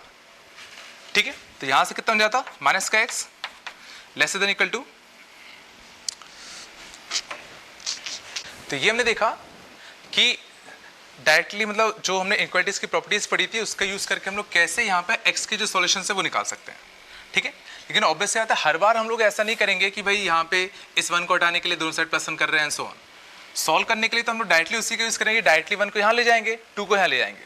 बट ये तुम्हें ये याद या ये समझ में आना चाहिए कि इनडायरेक्टली हम लोग पीछे कर रहे हैं, मतलब इस 1 को हटाने के लिए इनडायरेक्टली हमने क्या किया होगा कि सीधे हमने दोनों साइड +1 किया होगा, इस 2 को हटाने के लिए हमने सिंपली क्या किया होगा, दोनों साइड 2 का डिवाइड दिया होगा।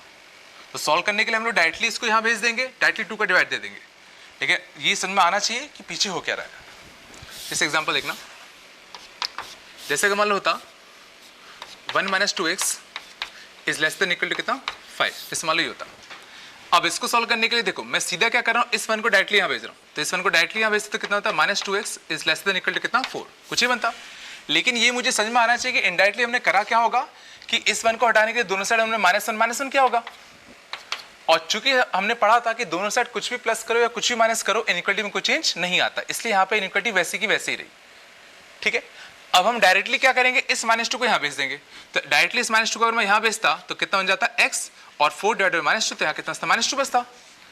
और ध्यान देना अगर तुमने ये ध्यान नहीं दिया कि सोचो पीछे देखो, यहाँ तो हमने डायरेक्टली इस -2 को यहाँ भेज दिया, बट सोचो एक्चुअल में हो क्या रहा होगा, एक्चुअल में हमने इस वाले -2 को हटाने के लिए दोनों साइड सोचो -2 का डिवाइड दिया होगा, और चूंकि तुमने किसी नेगेटिव क्वांटिटी से मल्टीप्लाई करा इस चीज को, तो तुम्हें क्या करना पड़ेगा, इस इनइक्वालिटी को रिवर्स करना पड़ेगा।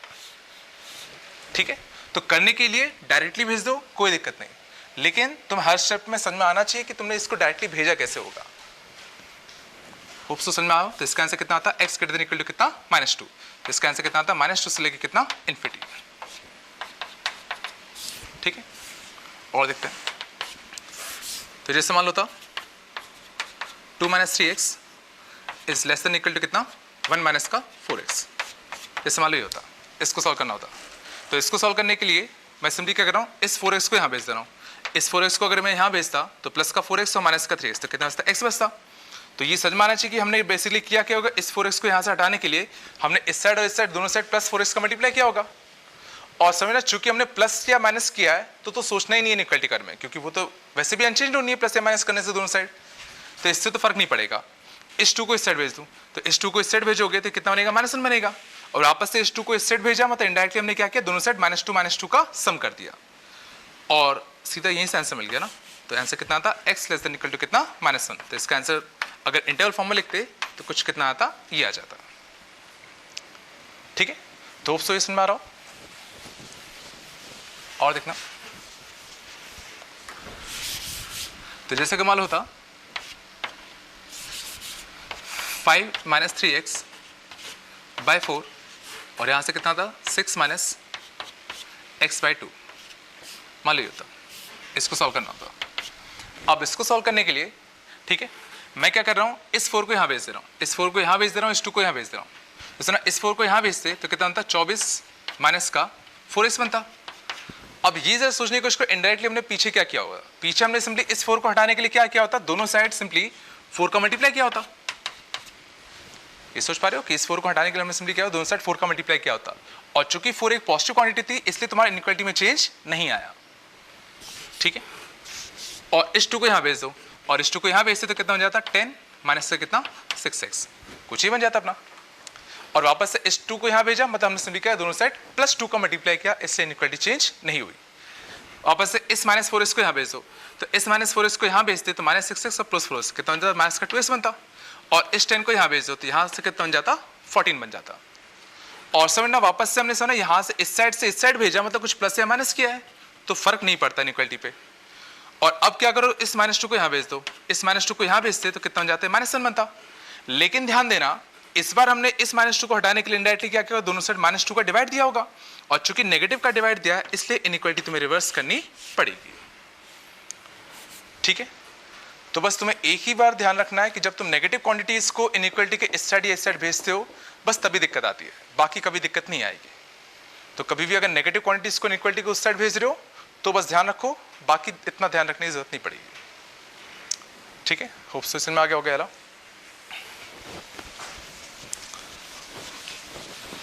हाँ, तो किसी कोई दिक्कत नहीं ना। तो अब मैं सीधा कर रहा हूं, कोशिश करना था समझने की जल्दी जल्दी। जैसे मान लो था 3x - 5 by 4 is greater than equal to 1 - 5x by 2। ठीक है, मान लो -2 होता। अब मैं सिंपली क्या कर रहा हूँ, इस 4 को यहाँ भेज रहा हूँ, इस 4 को यहाँ भेजता कितना होता 4 माइनस से कितना 20x। इस -2 को यहाँ भेज रहा हूँ, इस -2 को यहाँ भेज रहा हूँ तो कितना जाएगा माइनस का 6x और कितना प्लस का 10। और ध्यान देना इस 4 को यहाँ भेजने से तो कोई दिक्कत नहीं थी क्योंकि 4 एक पॉजिटिव क्वांटिटी थी, तो 4 का मैं इधर इधर भेज सकता हूँ इनइक्वालिटी के। लेकिन जैसे मैंने -2 को इधर भेजा होगा तो नेगेटिव का भेज दिया, तो नेगेटिव को भेजा होगा तो बस मुझे क्या करना पड़ेगा, इस इनइक्वालिटी को रिवर्स कर देना पड़ेगा, मतलब डायरेक्टली भेज दो, फिर बस क्या करो इनइक्वालिटी चेंज कर दो। अब यहाँ सॉल्व करने के लिए इस 6 को यहाँ भेज दो, इस 4 को यहाँ भेज दो, तो इस 6 को यहाँ भेजता तो -20 और कितना प्लस का 6, तो कितना बन जाता माइनस का 14x बनता। इसको यहाँ भेजते कितना बनता 6 बनता। अब x के लिए निकालने के लिए इस -14 को नीचे भेज दो, इस -14 को नीचे भेजते तो कितना आंसर आता -6 बाय कितना 14। लेकिन चूंकि नेगेटिव क्वांटिटी को भेजा तुमने तो इसको ऐसा रखना पड़ेगा, तो यहाँ से कितना बन जाता ये कुछ ऐसा बन जाता। तो यहाँ से कितना आता x इज कितना लेस देन कितना माइनस का 3/7। तो यहाँ से कितना आता -70 से लिए कितना माइनस का 3/7। ये इसका आंसर हो जाता। ठीक है, इसमें आगे सबको ठीक सुना।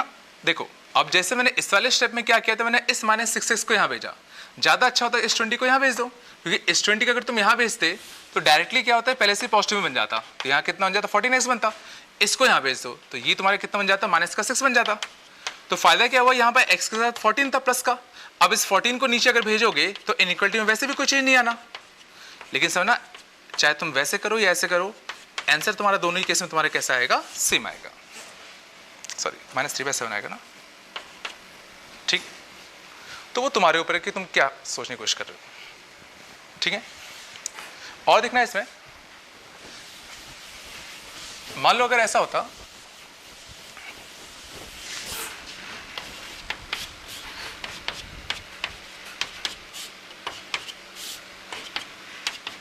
मान लो ऐसा होता कि हमें इसमें x के सॉल्यूशन बताने कि x के सॉल्यूशंस क्या होंगे, तो इसका मतलब जरा समझने की कोशिश करना। इसका मतलब क्या है, इसका मतलब समझिए कि x की हमें वो वैल्यू चाहिए ताकि x -3 4 से छोटा भी होना चाहिए एंड -1 से बड़ा भी होना चाहिए। समझे, x की हमें समझे हमें क्या x की वो वैल्यू चाहिए ताकि ये जो x -3 है ये 4 से छोटा भी हो एंड -1 से बड़ा भी हो। तो पहले इसको सॉल्व करने के लिए इनको कैसे करते हैं, सिंपली पहले इसको सॉल्व करो। इसको सॉल्व करते तो x -3 कितना था लेस देन इक्वल टू कितना 4। तो इसको सॉल्व करते तो यहाँ से हमें सॉल्यूशन कितना मिला x इज कितना लेस देन इक्वल टू कितना 7। तो इससे हमें ये पता चला कि इस चीज को अगर 4 से अगर छोटा होना है तो x को 7 या 7 से छोटा होना पड़ेगा। ठीक है, अब इस वाली चीज को सॉल्व करते हैं। इस वाली चीज को अगर सॉल्व करते तो -1 और यहाँ से कितना आता x माइनस का 3 आता। तो यहाँ से अगर सॉल्व करेंगे तो यहाँ से कितना मिल जाएगा x इज कितना ग्रेटर देन इक्वल टू कितना 2। तो यहाँ से समझ में आया कि अगर इस चीज को ट्रू अगर होना है तो x को 2 से बड़ा होना पड़ेगा।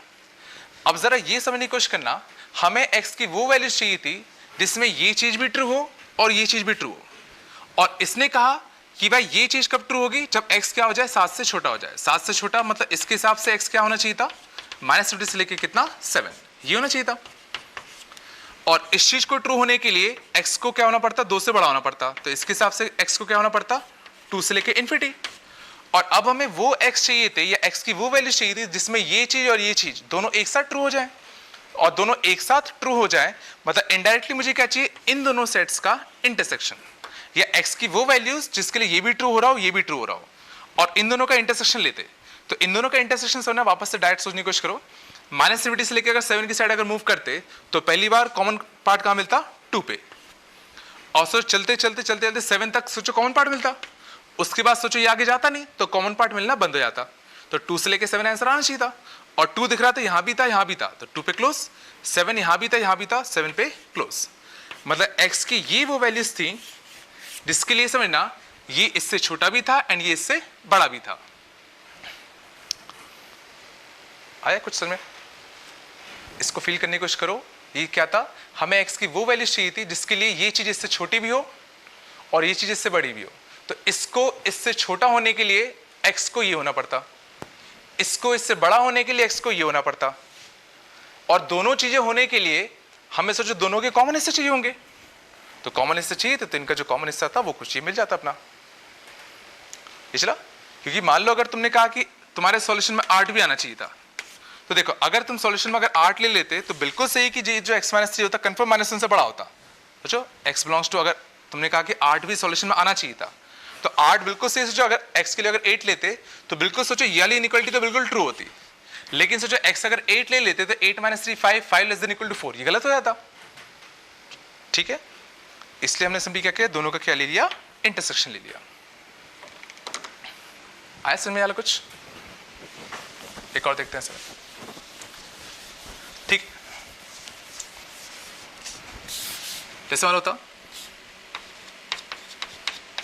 3 - 2x by 1 less than equal to कितना 1 - x और ग्रेटर देन इक्वल टू कितना -2 + x मान लो ये होता, इसको सॉल्व करना होता। तो इसको सॉल्व करने के लिए वापस से पहले इन दोनों को सॉल्व करते हैं। 1 क्यों लिखा मैंने, -2 ले लो, पहले इन दोनों को सॉल्व करते हैं। तो इन दोनों को सॉल्व करते तो देखो 3 - 2x बाई कितना -2 इज लेस देन कितना 1 - x। वापस से इस -2 को डायरेक्टली यहाँ भेज दो, बट -2 को भेजोगे तो इनइक्वलिटी क्या करनी पड़ेगी, रिवर्स करनी पड़ेगी। तो 3 - 2x ये इनइक्वलिटी चेंज जाएगी। अब -2 सीधे यहाँ भेज दो तो कितना होता है -2 और कितना +2x। अब इसको सॉल्व करते, अब इसको सॉल्व करते तो यहाँ से कितना बन जाता 4x बनता, और यहाँ से ये इस साइड जाता तो कितना बन जाता 5 बन जाता। और था ना इस साइड ले आने में कभी फर्क नहीं पड़ता। तो यहाँ से कितना सोल्यूशन आ गया, x इस कितना लेस देन कितना 5/4, और x लेस देन 5/4 मतलब कितना आ गया -50 से ले कितना 5/4, कुछ ये इसका आंसर आ गया। ठीक है, अब इसको सॉल्व करते हैं। इसको सॉल्व करते तो सीधा -2 को यहाँ भेज दो, तो सीधा -2 को यहाँ भेजते तो कितना होता 4, और यहाँ से कितना होता -2x। बट इनइक्वलिटी जो है तुम्हारी रिवर्स से आती, और यहाँ से कितना आता 3 - से कितना 2x। और इस बार देखना ये जो -2x था ये सोचो तुम्हारा कट गया, या सिंपली -2x को यहाँ भेजते तो ये कट जाता, और ये कट जाता और कुछ ऐसा बचता। और ये समझना सिंपली क्या बता रहा है, ये चला पहले क्या हुआ कि इस -2x को हमने यहाँ भेजा, तो इसको यहाँ भेजा तो क्या हुआ सिंपली ये जो 2x वाला टर्म था वो तुम्हारा कट गया और सिंपली कुछ ही बच गया। और ये सुना ये जो फाइनली बना 4 is greater than equal to 3, ये सोचो एक ट्रू स्टेटमेंट था। इसका मतलब सिंपली समझना क्या है कि मतलब ये जब तुमने इस वाले इनइक्वालिटी को सॉल्व किया तो x सिंपली तुम्हारा कट गया।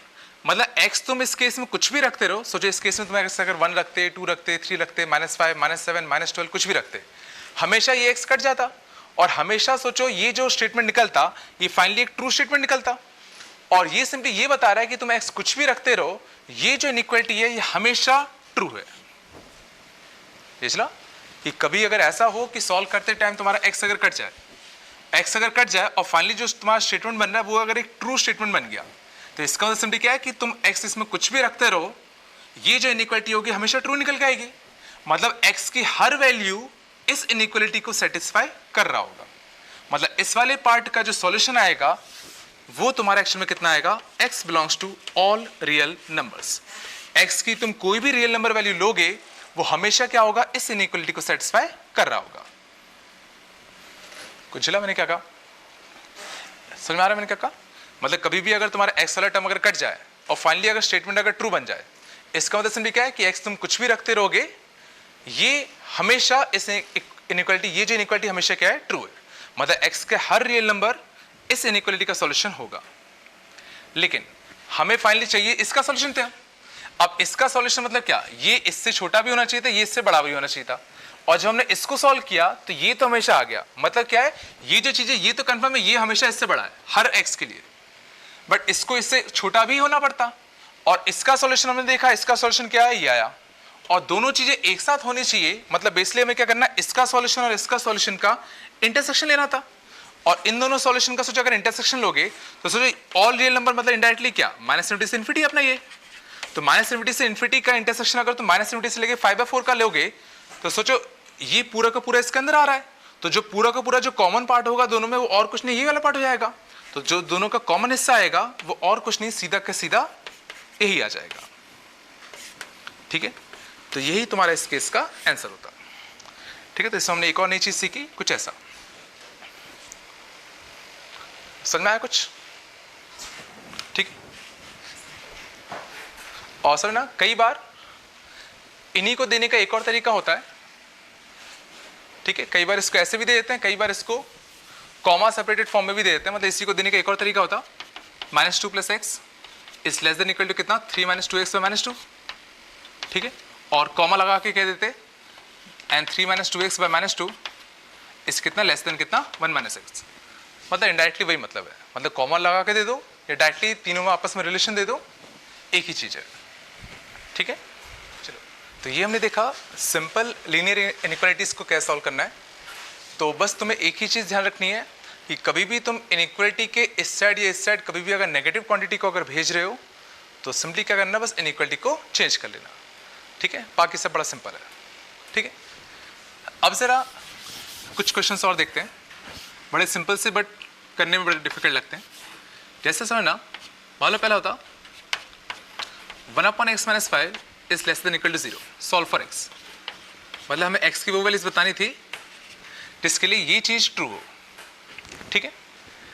अब इसमें देखने से तो समझना इनिशियली लग रहा है, ठीक है ना, इसको सॉल्व करने से इनिशियली तो ये लग रहा था देखने में कि क्या करें, सीधा इस x-5 को यहाँ भेज दो, इस x-5 को यहाँ भेज दे तो सीधा कितना आता, 1 is less than equal to 0 आता। और ये समझना, ये जो स्टेटमेंट था ये एक फॉल्स स्टेटमेंट था, ये एक फॉल्स स्टेटमेंट था। मतलब देखो सिंपली x तुम्हारा कट गया, इनडायरेक्टली इसका मतलब ये कि वापस से तुम्हारा x कट गया, x कट गया मतलब x से इंडिपेंडेंट ये जो इनइक्वालिटी है ये हमेशा एक फॉल्स स्टेटमेंट को जनरेट कर रहा है। मतलब तुम x कुछ भी रखते रहो ये इनइक्वालिटी हमेशा गलत है, मतलब x की किसी भी वैल्यू के लिए ये इनइक्वालिटी कभी भी ट्रू नहीं हो सकती, समझ रहा है। इससे हमें ये लग रहा था, मतलब इसके हिसाब से तो x का कोई भी सॉल्यूशन एग्जिस्ट नहीं करना चाहिए था, इसलिए मैंने क्या कहा। लेकिन ये समझने की कोशिश करना ये गलत है, ठीक है, क्योंकि देखो ये तो साफ साफ दिख रहा है कि x की कुछ ना कुछ तो ऐसी वैल्यूज होंगी ताकि ये इनइक्वालिटी ट्रू हो। जैसे देखो x के लिए 0 छाप दो, x 0 छापते तो -1/5 बनता, और -1/5 बिल्कुल सही 0 से छोटा होगा, और हमारे हिसाब से तो आंसर 5 आया है, मतलब कंफर्म ये जो हमने करा वो गलत है। और समझना इसमें गलती क्या हुई, ध्यान देना अच्छे से, जब हमने x-5 को इस साइड भेजा तो समझना हमने इस क्वांटिटी को इस साइड भेज रहे हैं, और हमें नहीं पता ये जो क्वांटिटी है इसका साइन पॉजिटिव है या नेगेटिव है। ना मैंने अभी बताया था कभी भी हम इनइक्वालिटी के सॉल्व करते हैं तो बस इतना ध्यान रखते हैं कि इस साइड जब भी किसी चीज को भेजते हैं तो बस ये चेक कर लो इसका साइन अगर पॉजिटिव है तो इनइक्वालिटी में चेंज मत करो, नेगेटिव है तो बस साइन चेंज कर दो। पर समझना चूंकि एक वेरिएबल था, समझना वेरिएबल है तो ये वेरिएबल कोई भी ले सकता है वैल्यू, तो ये पॉजिटिव भी हो सकता था नेगेटिव भी हो सकता था। और अगर हम इसको सीधा सीधा अगर यहाँ भेज रहे हैं तो सीधे सीधे यहाँ भेज रहे हैं बिना सोचे समझे, और इनइक्वालिटी को हमने रिवर्स ही नहीं किया, ठीक है, तो हमें थोड़ी पता था कि ये हमेशा पॉजिटिव ही होगा, और चूंकि हमें कंफर्म नहीं है मतलब डायरेक्टली हम इसको यहाँ पे नहीं भेज सकते, ये चला हमने क्या कहा। तो इसको समझना ऐसा करना तो अलाउड नहीं था, समझ, इसलिए डायरेक्टली यहाँ भेजना वो चीज तुम्हारी क्या हो जाती, गलत हो जाती। होप सो समझ में आया। तो इसको सोचने के लिए मैं ऐसे कर सकता हूं, तो देखो इसको मैं वहां तो नहीं भेज सकता था, लेकिन मैं दोनों साइड x-5 का होल स्क्वायर का मल्टीप्लाई तो बिल्कुल कर सकता हूं। ये सोचने की कोशिश करो, मैं दोनों साइड x-5 को होल स्क्वायर का मल्टीप्लाई जरूर कर सकता हूं।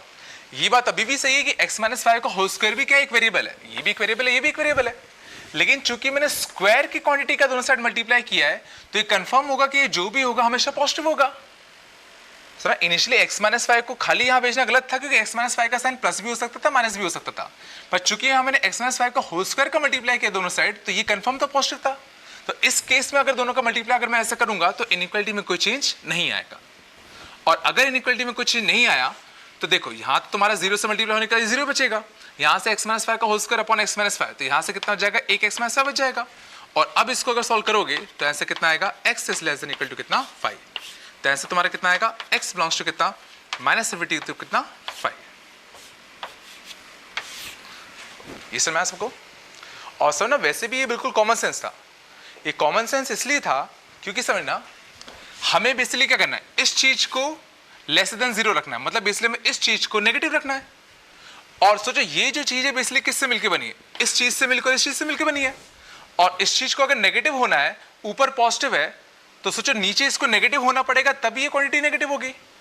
तो इनडायरेक्टली बस मुझे करना क्या था, बस मुझे x-5 को ही तो नेगेटिव करना था, और x-5 को नेगेटिव करना था मतलब x तुम्हारा कितना आएगा, लेस देन कितना आएगा, 5 आ जाएगा। और मोस्ट इंपॉर्टेंट चीज समझना, सॉल्यूशन में तुम्हारा 5 नहीं आएगा, 5 पे तुम्हारा कैसा आएगा, ओपन ब्रैकेट। 5 पे ओपन ब्रैकेट इसलिए आएगा क्योंकि अगर तुमने एग्जैक्टली अगर 5 सोचो अगर इसमें रख दिया होता, एग्जैक्टली 5 सोचो अगर तुमने इसमें रख दिया होता तो ये कुछ 1/0 टाइप का बन गया होता, और शायद अगर बच्चों ने पढ़ा हो कि 1/0 क्या होता है, नॉट डिफाइंड, और कोई चीज अगर नॉट डिफाइंड है तो ये कहना कि वो 0 से छोटा है तो वैसे ही गलत है। इसमें कोई चीज अगर नॉट डिफाइंड है तो ये कहना कि नॉट डिफाइंड वाली चीज 0 से छोटी है, तो भाई अगर तुमने नॉट डिफाइंड को 0 से छोटा कह दिया मतलब तुम नॉट डिफाइंड को कुछ ना कुछ मान के चल रहे हो, तो वो चीज तुम्हारा क्या हो जाएगा, गलत हो जाएगा, ठीक है। तो चूंकि 5 पे नॉट डिफाइंड हुआ था इसलिए बस हमने क्या किया, 5 पे क्या रख दिया, ओपन ब्रैकेट।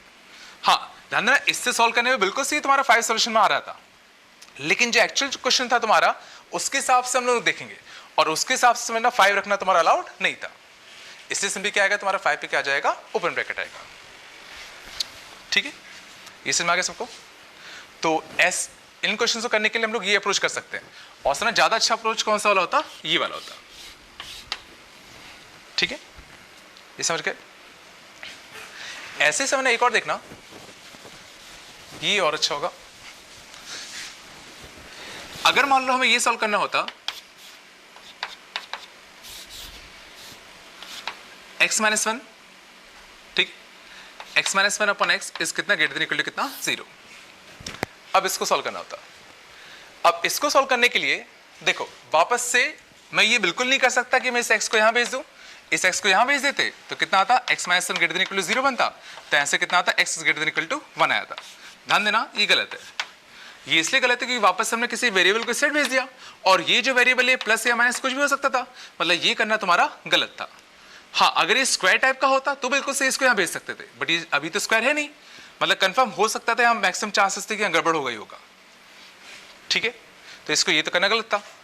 तो जो हमने पिछले पार्ट में किया, अगर मैं वो करने की कोशिश करूं, मतलब दोनों साइड में क्या करूं, एक्स स्क्वायर का मल्टीप्लाई कर दूं, तो इसमें एक दूसरी दिक्कत आएगी कि इस बार अगर तुम मल्टीप्लाई करोगे तो यहां से एक एक्स से एक एक्स कट जाएगा, तो कुछ ऐसा बनेगा, और यहां से कितना जाएगा, 0 बच जाएगा।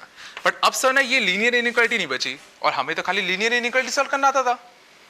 ठीक है, लेकिन सर ना स्टिल हम इस चीज को सॉल्व कर सकते हैं, सर ना स्टिल हम इस चीज को सॉल्व कर सकते थे।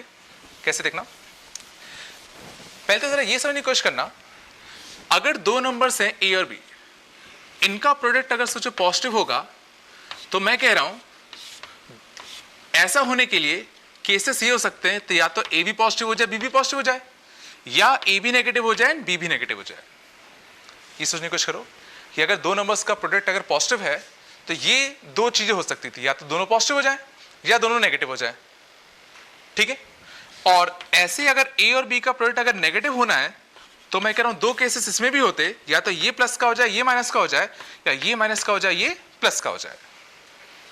ये चलो, अब जरा समझने की कोशिश करना, ये क्या था, हमें इसमें क्या चाहिए था, हमें x की ऐसी वैल्यू चाहिए थी। सुना, हमें क्या करना है, हमें x की ऐसी वैल्यू चाहिए ताकि इनका जो प्रोडक्ट है वो पॉजिटिव आ जाए। अब इनका प्रोडक्ट पॉजिटिव आने के लिए मैं कह रहा हूं दो केस बनते, या तो पहला केस, सुना, पहला केस, दूसरा केस। पहला केस मैं कह रहा हूं या तो दोनों पॉजिटिव हो जाए, दोनों एक साथ पॉजिटिव हो जाए, तो दोनों एक साथ पॉजिटिव हो जाए मतलब x 0 से बड़ा भी हो जाए एंड x-1 भी पॉजिटिव हो जाए। ये चला मैं क्या कह रहा हूं, मैंने कहा कि अब समझना, अब अगर मुझे x इंटू x-1 को अगर पॉजिटिव रखना था, तो x इंटू x-1 को पॉजिटिव करने के अब दो तरीके थे। तो पहला तरीका क्या था कि x भी पॉजिटिव हो जाए एंड x-1 भी पॉजिटिव हो जाए। समझना स्टेटमेंट्स को, ये भी पॉजिटिव होना चाहिए एंड ये भी पॉजिटिव होना चाहिए, मतलब दोनों एक साथ ट्रू होने चाहिए। ये पॉजिटिव तुम्हारा कब होता, x ग्रेटर देन 0, मतलब 0 से इन्फिनिटी पे होता। ये पॉजिटिव कब होता, ये पॉजिटिव तुम्हारा क्या होता, 1 से लेके इन्फिनिटी पे। और दोनों को अगर एक साथ ट्रू होना है तो समझना दोनों का हमें इंटरसेक्शन लेना पड़ेगा। दोनों को अगर एक साथ ट्रू करना था तो दोनों का हमें इंटरसेक्शन लेना पड़ता, और दोनों का सोचो जो इंटरसेक्शन आता वो और कुछ नहीं, कितना आता, 1 से लेके इन्फिनिटी आता। ये चला, या दूसरा केस, अगर इन दोनों के प्रोडक्ट को अगर पॉजिटिव होना है तो या तो x भी नेगेटिव हो जाए एंड x-1 भी नेगेटिव हो जाए। ये चला, या तो दोनों पॉजिटिव होंगे तो इनका प्रोडक्ट पॉजिटिव आएगा, या दोनों नेगेटिव हो जाए तो भी उनका प्रोडक्ट कैसा आएगा, नेगेटिव आएगा। सॉरी, इस केस में ऊपर लगा लो, अभी ओपन क्लोज हम लोग बाद में चेक कर लेंगे। अब इस केस में ना ये भी नेगेटिव हो जाए, ये भी नेगेटिव हो जाए, तो ये नेगेटिव कब होता, जो x कितना होता, -50 से लेकर 0 लेता। ये नेगेटिव कब होता, जो x तुम्हारा कितना होता, 1 से छोटा होता, मतलब कितना, -50 से लेकर कितना होता, 1 होता। और इसको दोनों को एक साथ नेगेटिव होना था, मतलब इनका इंटरसेक्शन लेना है, और इनका इंटरसेक्शन लेते तो वापस से सोचो -50 से 0, -50 से लेकर 1, तो कॉमन इससे ये पूरा आ जाता। तो इसका आंसर कितना आता, -50 से लेकर कितना, 0। पहले तो इतना चला कि पहले केस से सॉल्यूशन ये मिले, दूसरे केस से सॉल्यूशन कौन से मिले, ये मिले। अब जरा ये समझने की कोशिश करना, इसका जो कंप्लीट आंसर होता, तो देखो इसका जो कंप्लीट आंसर होता वो सिंपली कितना आता, 1 से इन्फिनिटी, और यूनियन कितना, -50 से लेकर कितना, 0। तो जो कंप्लीट आंसर होगा इसका कितना आएगा, -50 से 0, यूनियन कितना, 1 से लेके इन्फिनिटी। ये चला मैंने क्या किया, फाइनल आंसर मैंने क्या लिया, यहाँ पे यूनियन लिया। क्योंकि समझना हमने सिंपली केसेस बनाए थे, मतलब इन दोनों के प्रोडक्ट को पॉजिटिव होने के लिए, समझना इन दोनों के प्रोडक्ट को पॉजिटिव होने के लिए या तो ये चीज ट्रू हो जाती या तो ये चीज ट्रू हो जाती। तो इससे कुछ सॉल्यूशन मिले, इससे कुछ सॉल्यूशन मिले, ठीक है ना, कि इस चीज को ट्रू होने के लिए या तो ये चीज हो जाए या ये चीज हो जाए। तो इससे जो सॉल्यूशंस होंगे वो भी आंसर में आने चाहिए थे, इससे जो सॉल्यूशंस होंगे वो भी आंसर में आने चाहिए थे। तो फाइनल आंसर में दोनों सॉल्यूशन आने चाहिए थे, इसलिए हमने सिंपली क्या किया, यूनियन का यूज किया। ठीक है, इसको थोड़ा टाइम दो और जरा सोचने की कोशिश करो, ये एक बार में समझ में कम आता है। ठीक है, ये सोचने की कोशिश करो कि इसका जो सॉल्यूशन चाहिए था वो सॉल्यूशन कुछ इससे मिलते, कुछ इससे मिलते, फाइनल सॉल्यूशन जो होते उसमें ये वाला पार्ट और इसके सॉल्यूशन दोनों आने चाहिए थे, और चूंकि दोनों आने चाहिए थे इसलिए हमने क्या ले लिया, यहाँ पे यूनियन ले लिया।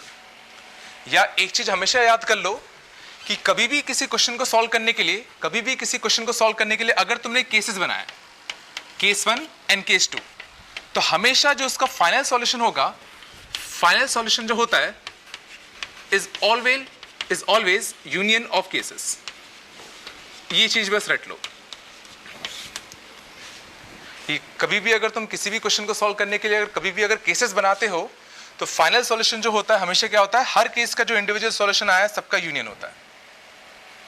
ठीक है, और ये समझना बीच में हमने यहां पे इंटरसेक्शन लिया था, क्योंकि केस 1 में क्या था कि ये भी पॉजिटिव और ये भी पॉजिटिव एक साथ होने चाहिए, और एक साथ होने चाहिए मतलब सिंपली क्या चाहिए, दोनों का इंटरसेक्शन। ठीक है, होप सो शायद समझ में आया वाला क्वेश्चन। ठीक है, अगला देखते हैं। और सुना, ये कोशिश करना थोड़ा कॉमन सेंस बना के रखो।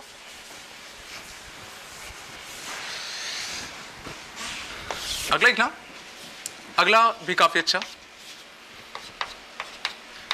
इफ x इज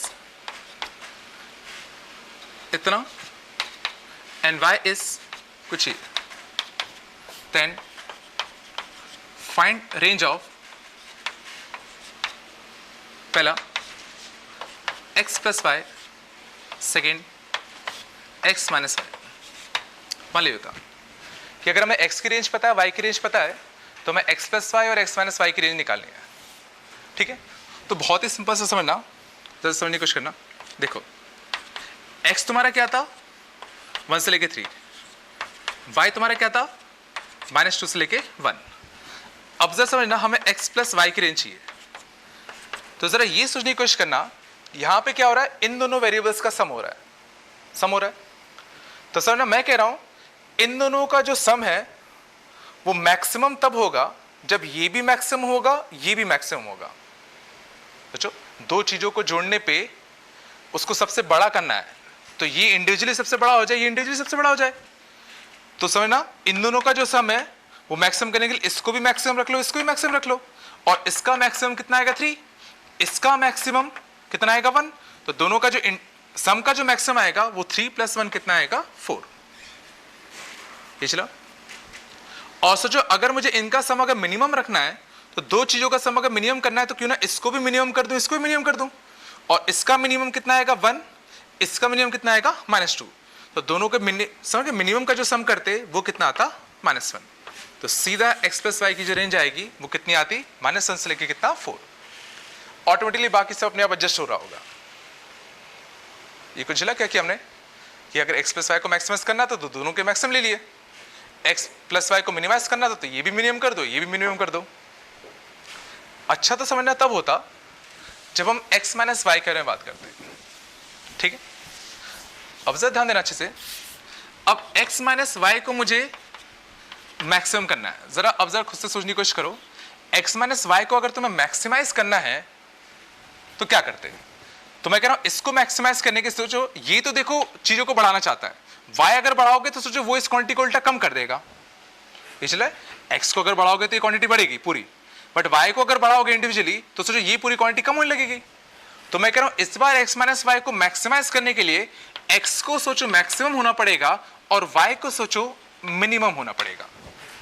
ये चला कि अगर इसको मैं बड़ा सा बड़ा रख दूं और इसको छोटा सा छोटा रखूंगा तो सोचो ये चीज मैक्सिमम आएगी, क्योंकि अगर y बढ़ाओगे तो ये चीज कम हो रही है, तो इसके कम होने पे ये चीज बढ़ेगी और इसके बढ़ाने पे ये चीज बढ़ेगी।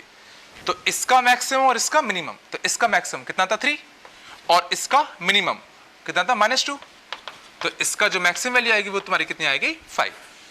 और अगर मुझे इस चीज का अगर मिनिमम वैल्यू चाहिए तो इसकी मिनिमम वैल्यू के लिए मैं कह रहा हूं x को मिनिमाइज कर दो, x को मिनिमाइज कर दो और y को क्या कर दो, मैक्सिमाइज कर दो, क्योंकि y जितना बड़ा होगा ये क्वांटिटी उतनी छोटी होगी और x जितना छोटा होगा ये क्वांटिटी उतनी छोटी होगी। ठीक है, तो x को मिनिमाइज कर दिया, y को मैक्सिमाइज कर दिया, तो x को मिनिमाइज किया कितना 1 और y को मैक्सिमाइज कितना 1, तो इसकी मिनिमम वैल्यू कितनी आ गई 0 और मैक्सिमम वैल्यू कितनी आ गई तुम्हारी 5।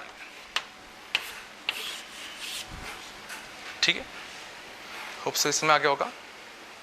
हाँ, जैसे समझना अगला क्वेश्चन होता, इफ x बिलोंग्स टू -3 से 4 then find range of x square. मतलब अगर x -3 से 4 तक अगर जा सकता है तो x स्क्वायर कहाँ से कहाँ जा सकता है। ठीक है, तो ज़रा खुद से ज़रा सोचने की कोशिश करो, आधा मिनट लो, सोचो क्या आना चाहिए आंसर। x अगर -3 से 4 जा रहा है तो x स्क्वायर कहाँ से कहाँ जाएगा। ठीक है, तो सुना, तो अगर मान लो तुम्हें लगता है आंसर कितना आता, इसका स्क्वायर और इसका स्क्वायर, मतलब कितना 9 से लेके कितना 16, तो समझना ये गलत है। किसी बड़ा कॉमन सी चीज़ है कि सोचो अगर सोचो x -3 से अगर 4 जा रहा है तो ये सोचने की कोशिश करो कभी ना कभी x 0 होता और कभी ना कभी x अगर 0 होता तो उसका स्क्वायर करते तो वो 0 आता, मतलब x स्क्वायर कभी ना कभी 0 लेना चाहिए था, बट तुम्हारे हिसाब से तो आंसर 9 से लेकर 16 आया, मतलब x स्क्वायर ने कभी भी 0 तो लिया ही नहीं, इसलिए मतलब कंफर्म ये आंसर तुम्हारा क्या होता, गलत होता। ये समझना इसलिए हुआ क्योंकि x जब समझना -3 से लेकर 4 जा रहा था तो समझना, और हमें रेंज किसकी निकालनी थी, x स्क्वायर की, तो ये सोचने की कोशिश करो इसके हिसाब से सोचो जो x की, देखो x स्क्वायर सोचो मिनिमम कब होगा, x 0 के आसपास होता, तो इसके हिसाब से समझना एक्चुअल में होता क्या, ये जो होता इसमें कभी ना कभी x 0 लेता और x जब समझना 0 लेता उस केस में क्या होता है, x स्क्वायर की मिनिमम वैल्यू मिलती, और उस केस में जो x स्क्वायर की मिनिमम वैल्यू मिलती वो तुम्हारी कितनी मिलती 0, और ये समझना -3 से 4 जा रहा है तो सोचो x स्क्वायर की मैक्सिमम वैल्यू इस रेंज में पूरे में कब मिलेगी, जब x कितना होता 4 होता, और x 4 होता तो उसका कितना मिलता 16, तो अगर x -3 से 4 जाएगा तो उस बीच में x स्क्वायर की जो मिनिमम वैल्यू होगी वो -3 पे मिलने की बजाय किस में मिलेगी, 0 पे मिलेगी, तो x स्क्वायर की मिनिमम वैल्यू कितनी आएगी 0 पे 0 और मैक्सिमम वैल्यू किस में मिलेगी 4 पे, तो कितना आता 16। लेकिन समझना अगर क्वेश्चन ये होता कि अगर x समझना 2 से लेकर अगर 5 जा रहा है तो बताओ x स्क्वायर की रेंज कितनी आएगी, तो जरा ये सोचने की कोशिश करो अगर अब x अगर 2 से अगर 5 जाएगा तो इस बार सोचो बीच में कभी भी x 0 नहीं होने वाला, और बीच में अगर कभी भी अगर x 0 नहीं होगा, या सोचो 2 से अगर चालू करोगे तो x स्क्वायर 2 स्क्वायर, फिर 3 पे 3 स्क्वायर, फिर 4 स्क्वायर, फिर 5 स्क्वायर, तो देख रहा है इस बार जो मिनिमम वैल्यू मिलनी होगी वो सोचो 2 पे ही मिलेगी, और 2 पे मिलेगी तो कितना आएगा 4, और 5 पे कितना होता 25, तो x स्क्वायर की रेंज किस में कितने आती, ये आती। चला, तो हमें ये देखना पड़ेगा कि ऐसा तो नहीं कि ये जो फंक्शन है वो मिनिमम हो सकता है इस पे ना हो, कहीं बीच में हो रहा हो, तो वो चेक हमें यहां पे लगाना पड़ता। ठीक है, और इसी का समझना ऐसे एक और एग्जांपल देखते हैं, देखना, इफ x बिलोंग्स टू 1 से 2 फाइंड रेंज ऑफ 1/x। अगर x तुम्हारा 1 से लेकर अगर 2 जा रहा है तो हमें बताने की 1/x की रेंज क्या होगी, मतलब 1/x कहां से कहां जा सकता है, तो जरा सोचने की कोशिश करते हैं। सोचो x अगर 1 रखते तो कितना आता, 1/1 आता, x अगर 1.1 रखते तो 1/1.1 आता, ऐसे 1.2 रखते तो 1/1.2 आता, ऐसे करते करते कितना 1/2 आता, तो दिख रहा है ये सबसे बड़ी वैल्यू है, वैल्यू कम होती गई मिनिमम यहां तक पहुंची, और इससे आगे तो जाएंगे नहीं क्योंकि x हमें 1 से लेकर 2 तक ही मूव करना था, तो दिख रहा है कि जब x 1 से लेकर 2 मूव करता तो 1/x जो है कहां से कहां मूव कर रहा है, 1/2 से लेकर 1 तक। ध्यान देना 1 से लेकर 1/2 नहीं कहेंगे क्योंकि इंटरवल्स में अंडरस्टूड है हम लोग हमेशा लेफ्ट साइड छोटा रखते हैं, राइट साइड बड़ा लिखते हैं। ठीक है, तो इसको ऐसे लिखने की वजह हम लोग कैसे लिखेंगे आंसर में, 1/2 से लेकर कितना 1, तो ये तो बड़ा सिंपल था। तो अब जरा इस वाले क्वेश्चन का आंसर देने की कोशिश करना, अगर इसी में अगर मैं ये कहता कि इफ x बिलोंग्स टू -3 से लेकर 2 then find range of 1/x, तो इस केस में तुम्हारे हिसाब से आंसर क्या आना चाहिए, फाइंड रेंज ऑफ 1/x। ठीक है, वापस से 1 मिनट वीडियो को पॉज करो, करने की कोशिश करो, देखो तुम्हारे हिसाब से आंसर क्या आना चाहिए।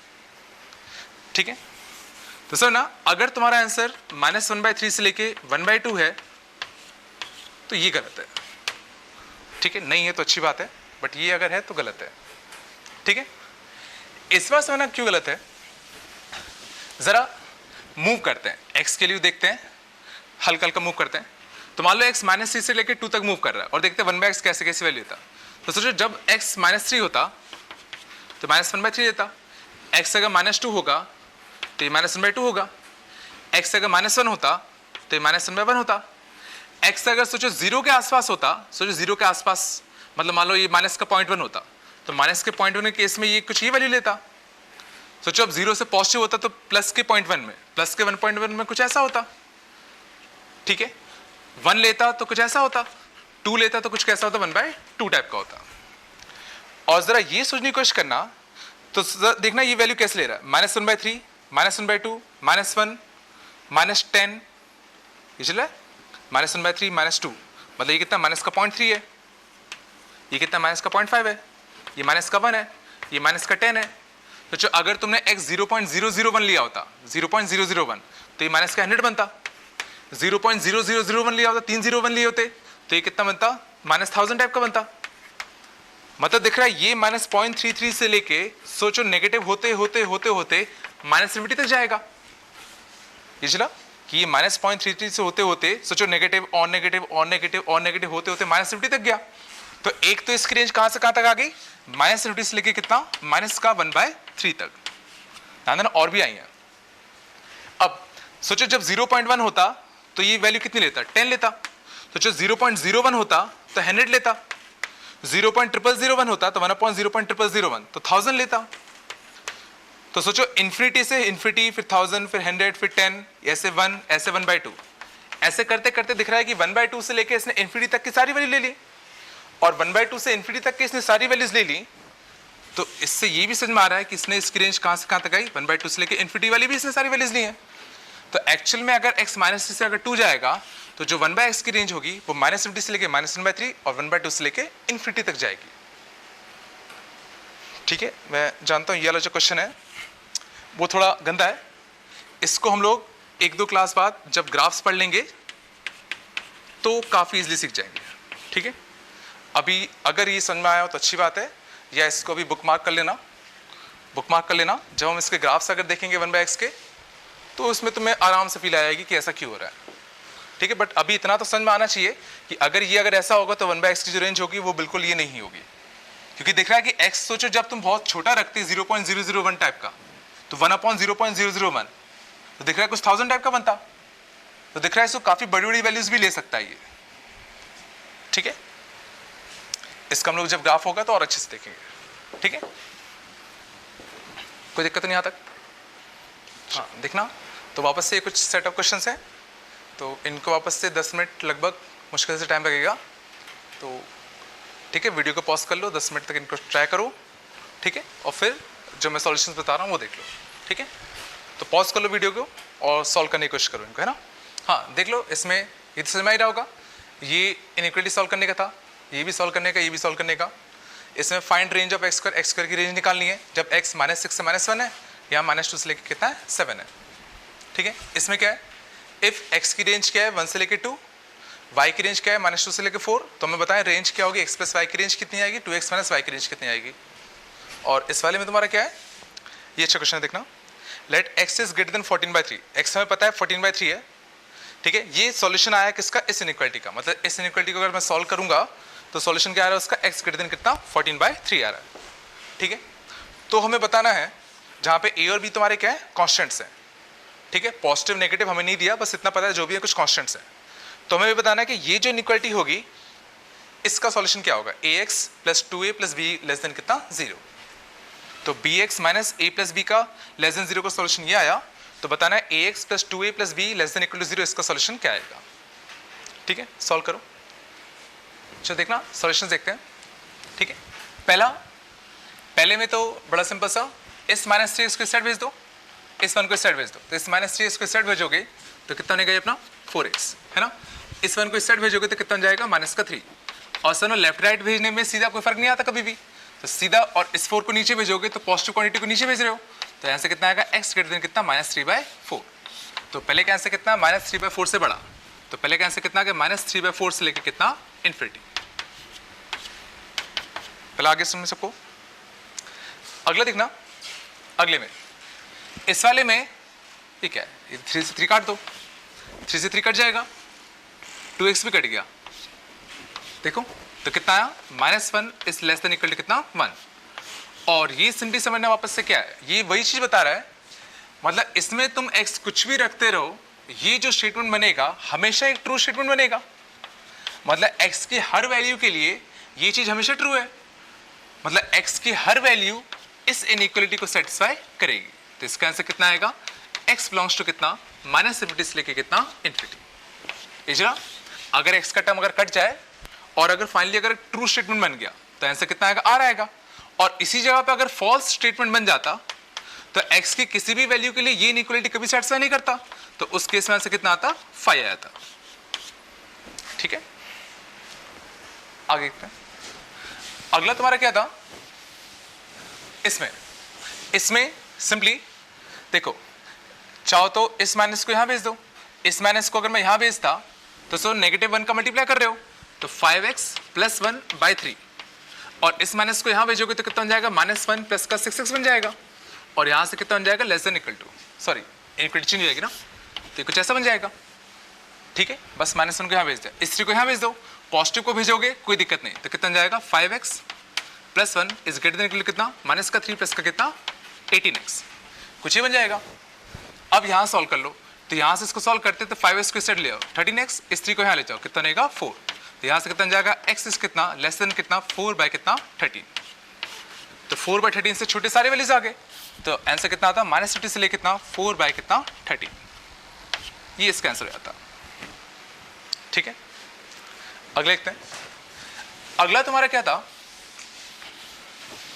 Find range of x square if x belongs to कितना -6 से लेके कितना -1। तो देखो, तो अगर x समझना -6 से -1 था, x अगर कितना था, -6 से लेके कितना था, -1 था, तो हम बताना था x स्क्वायर की रेंज क्या होगी।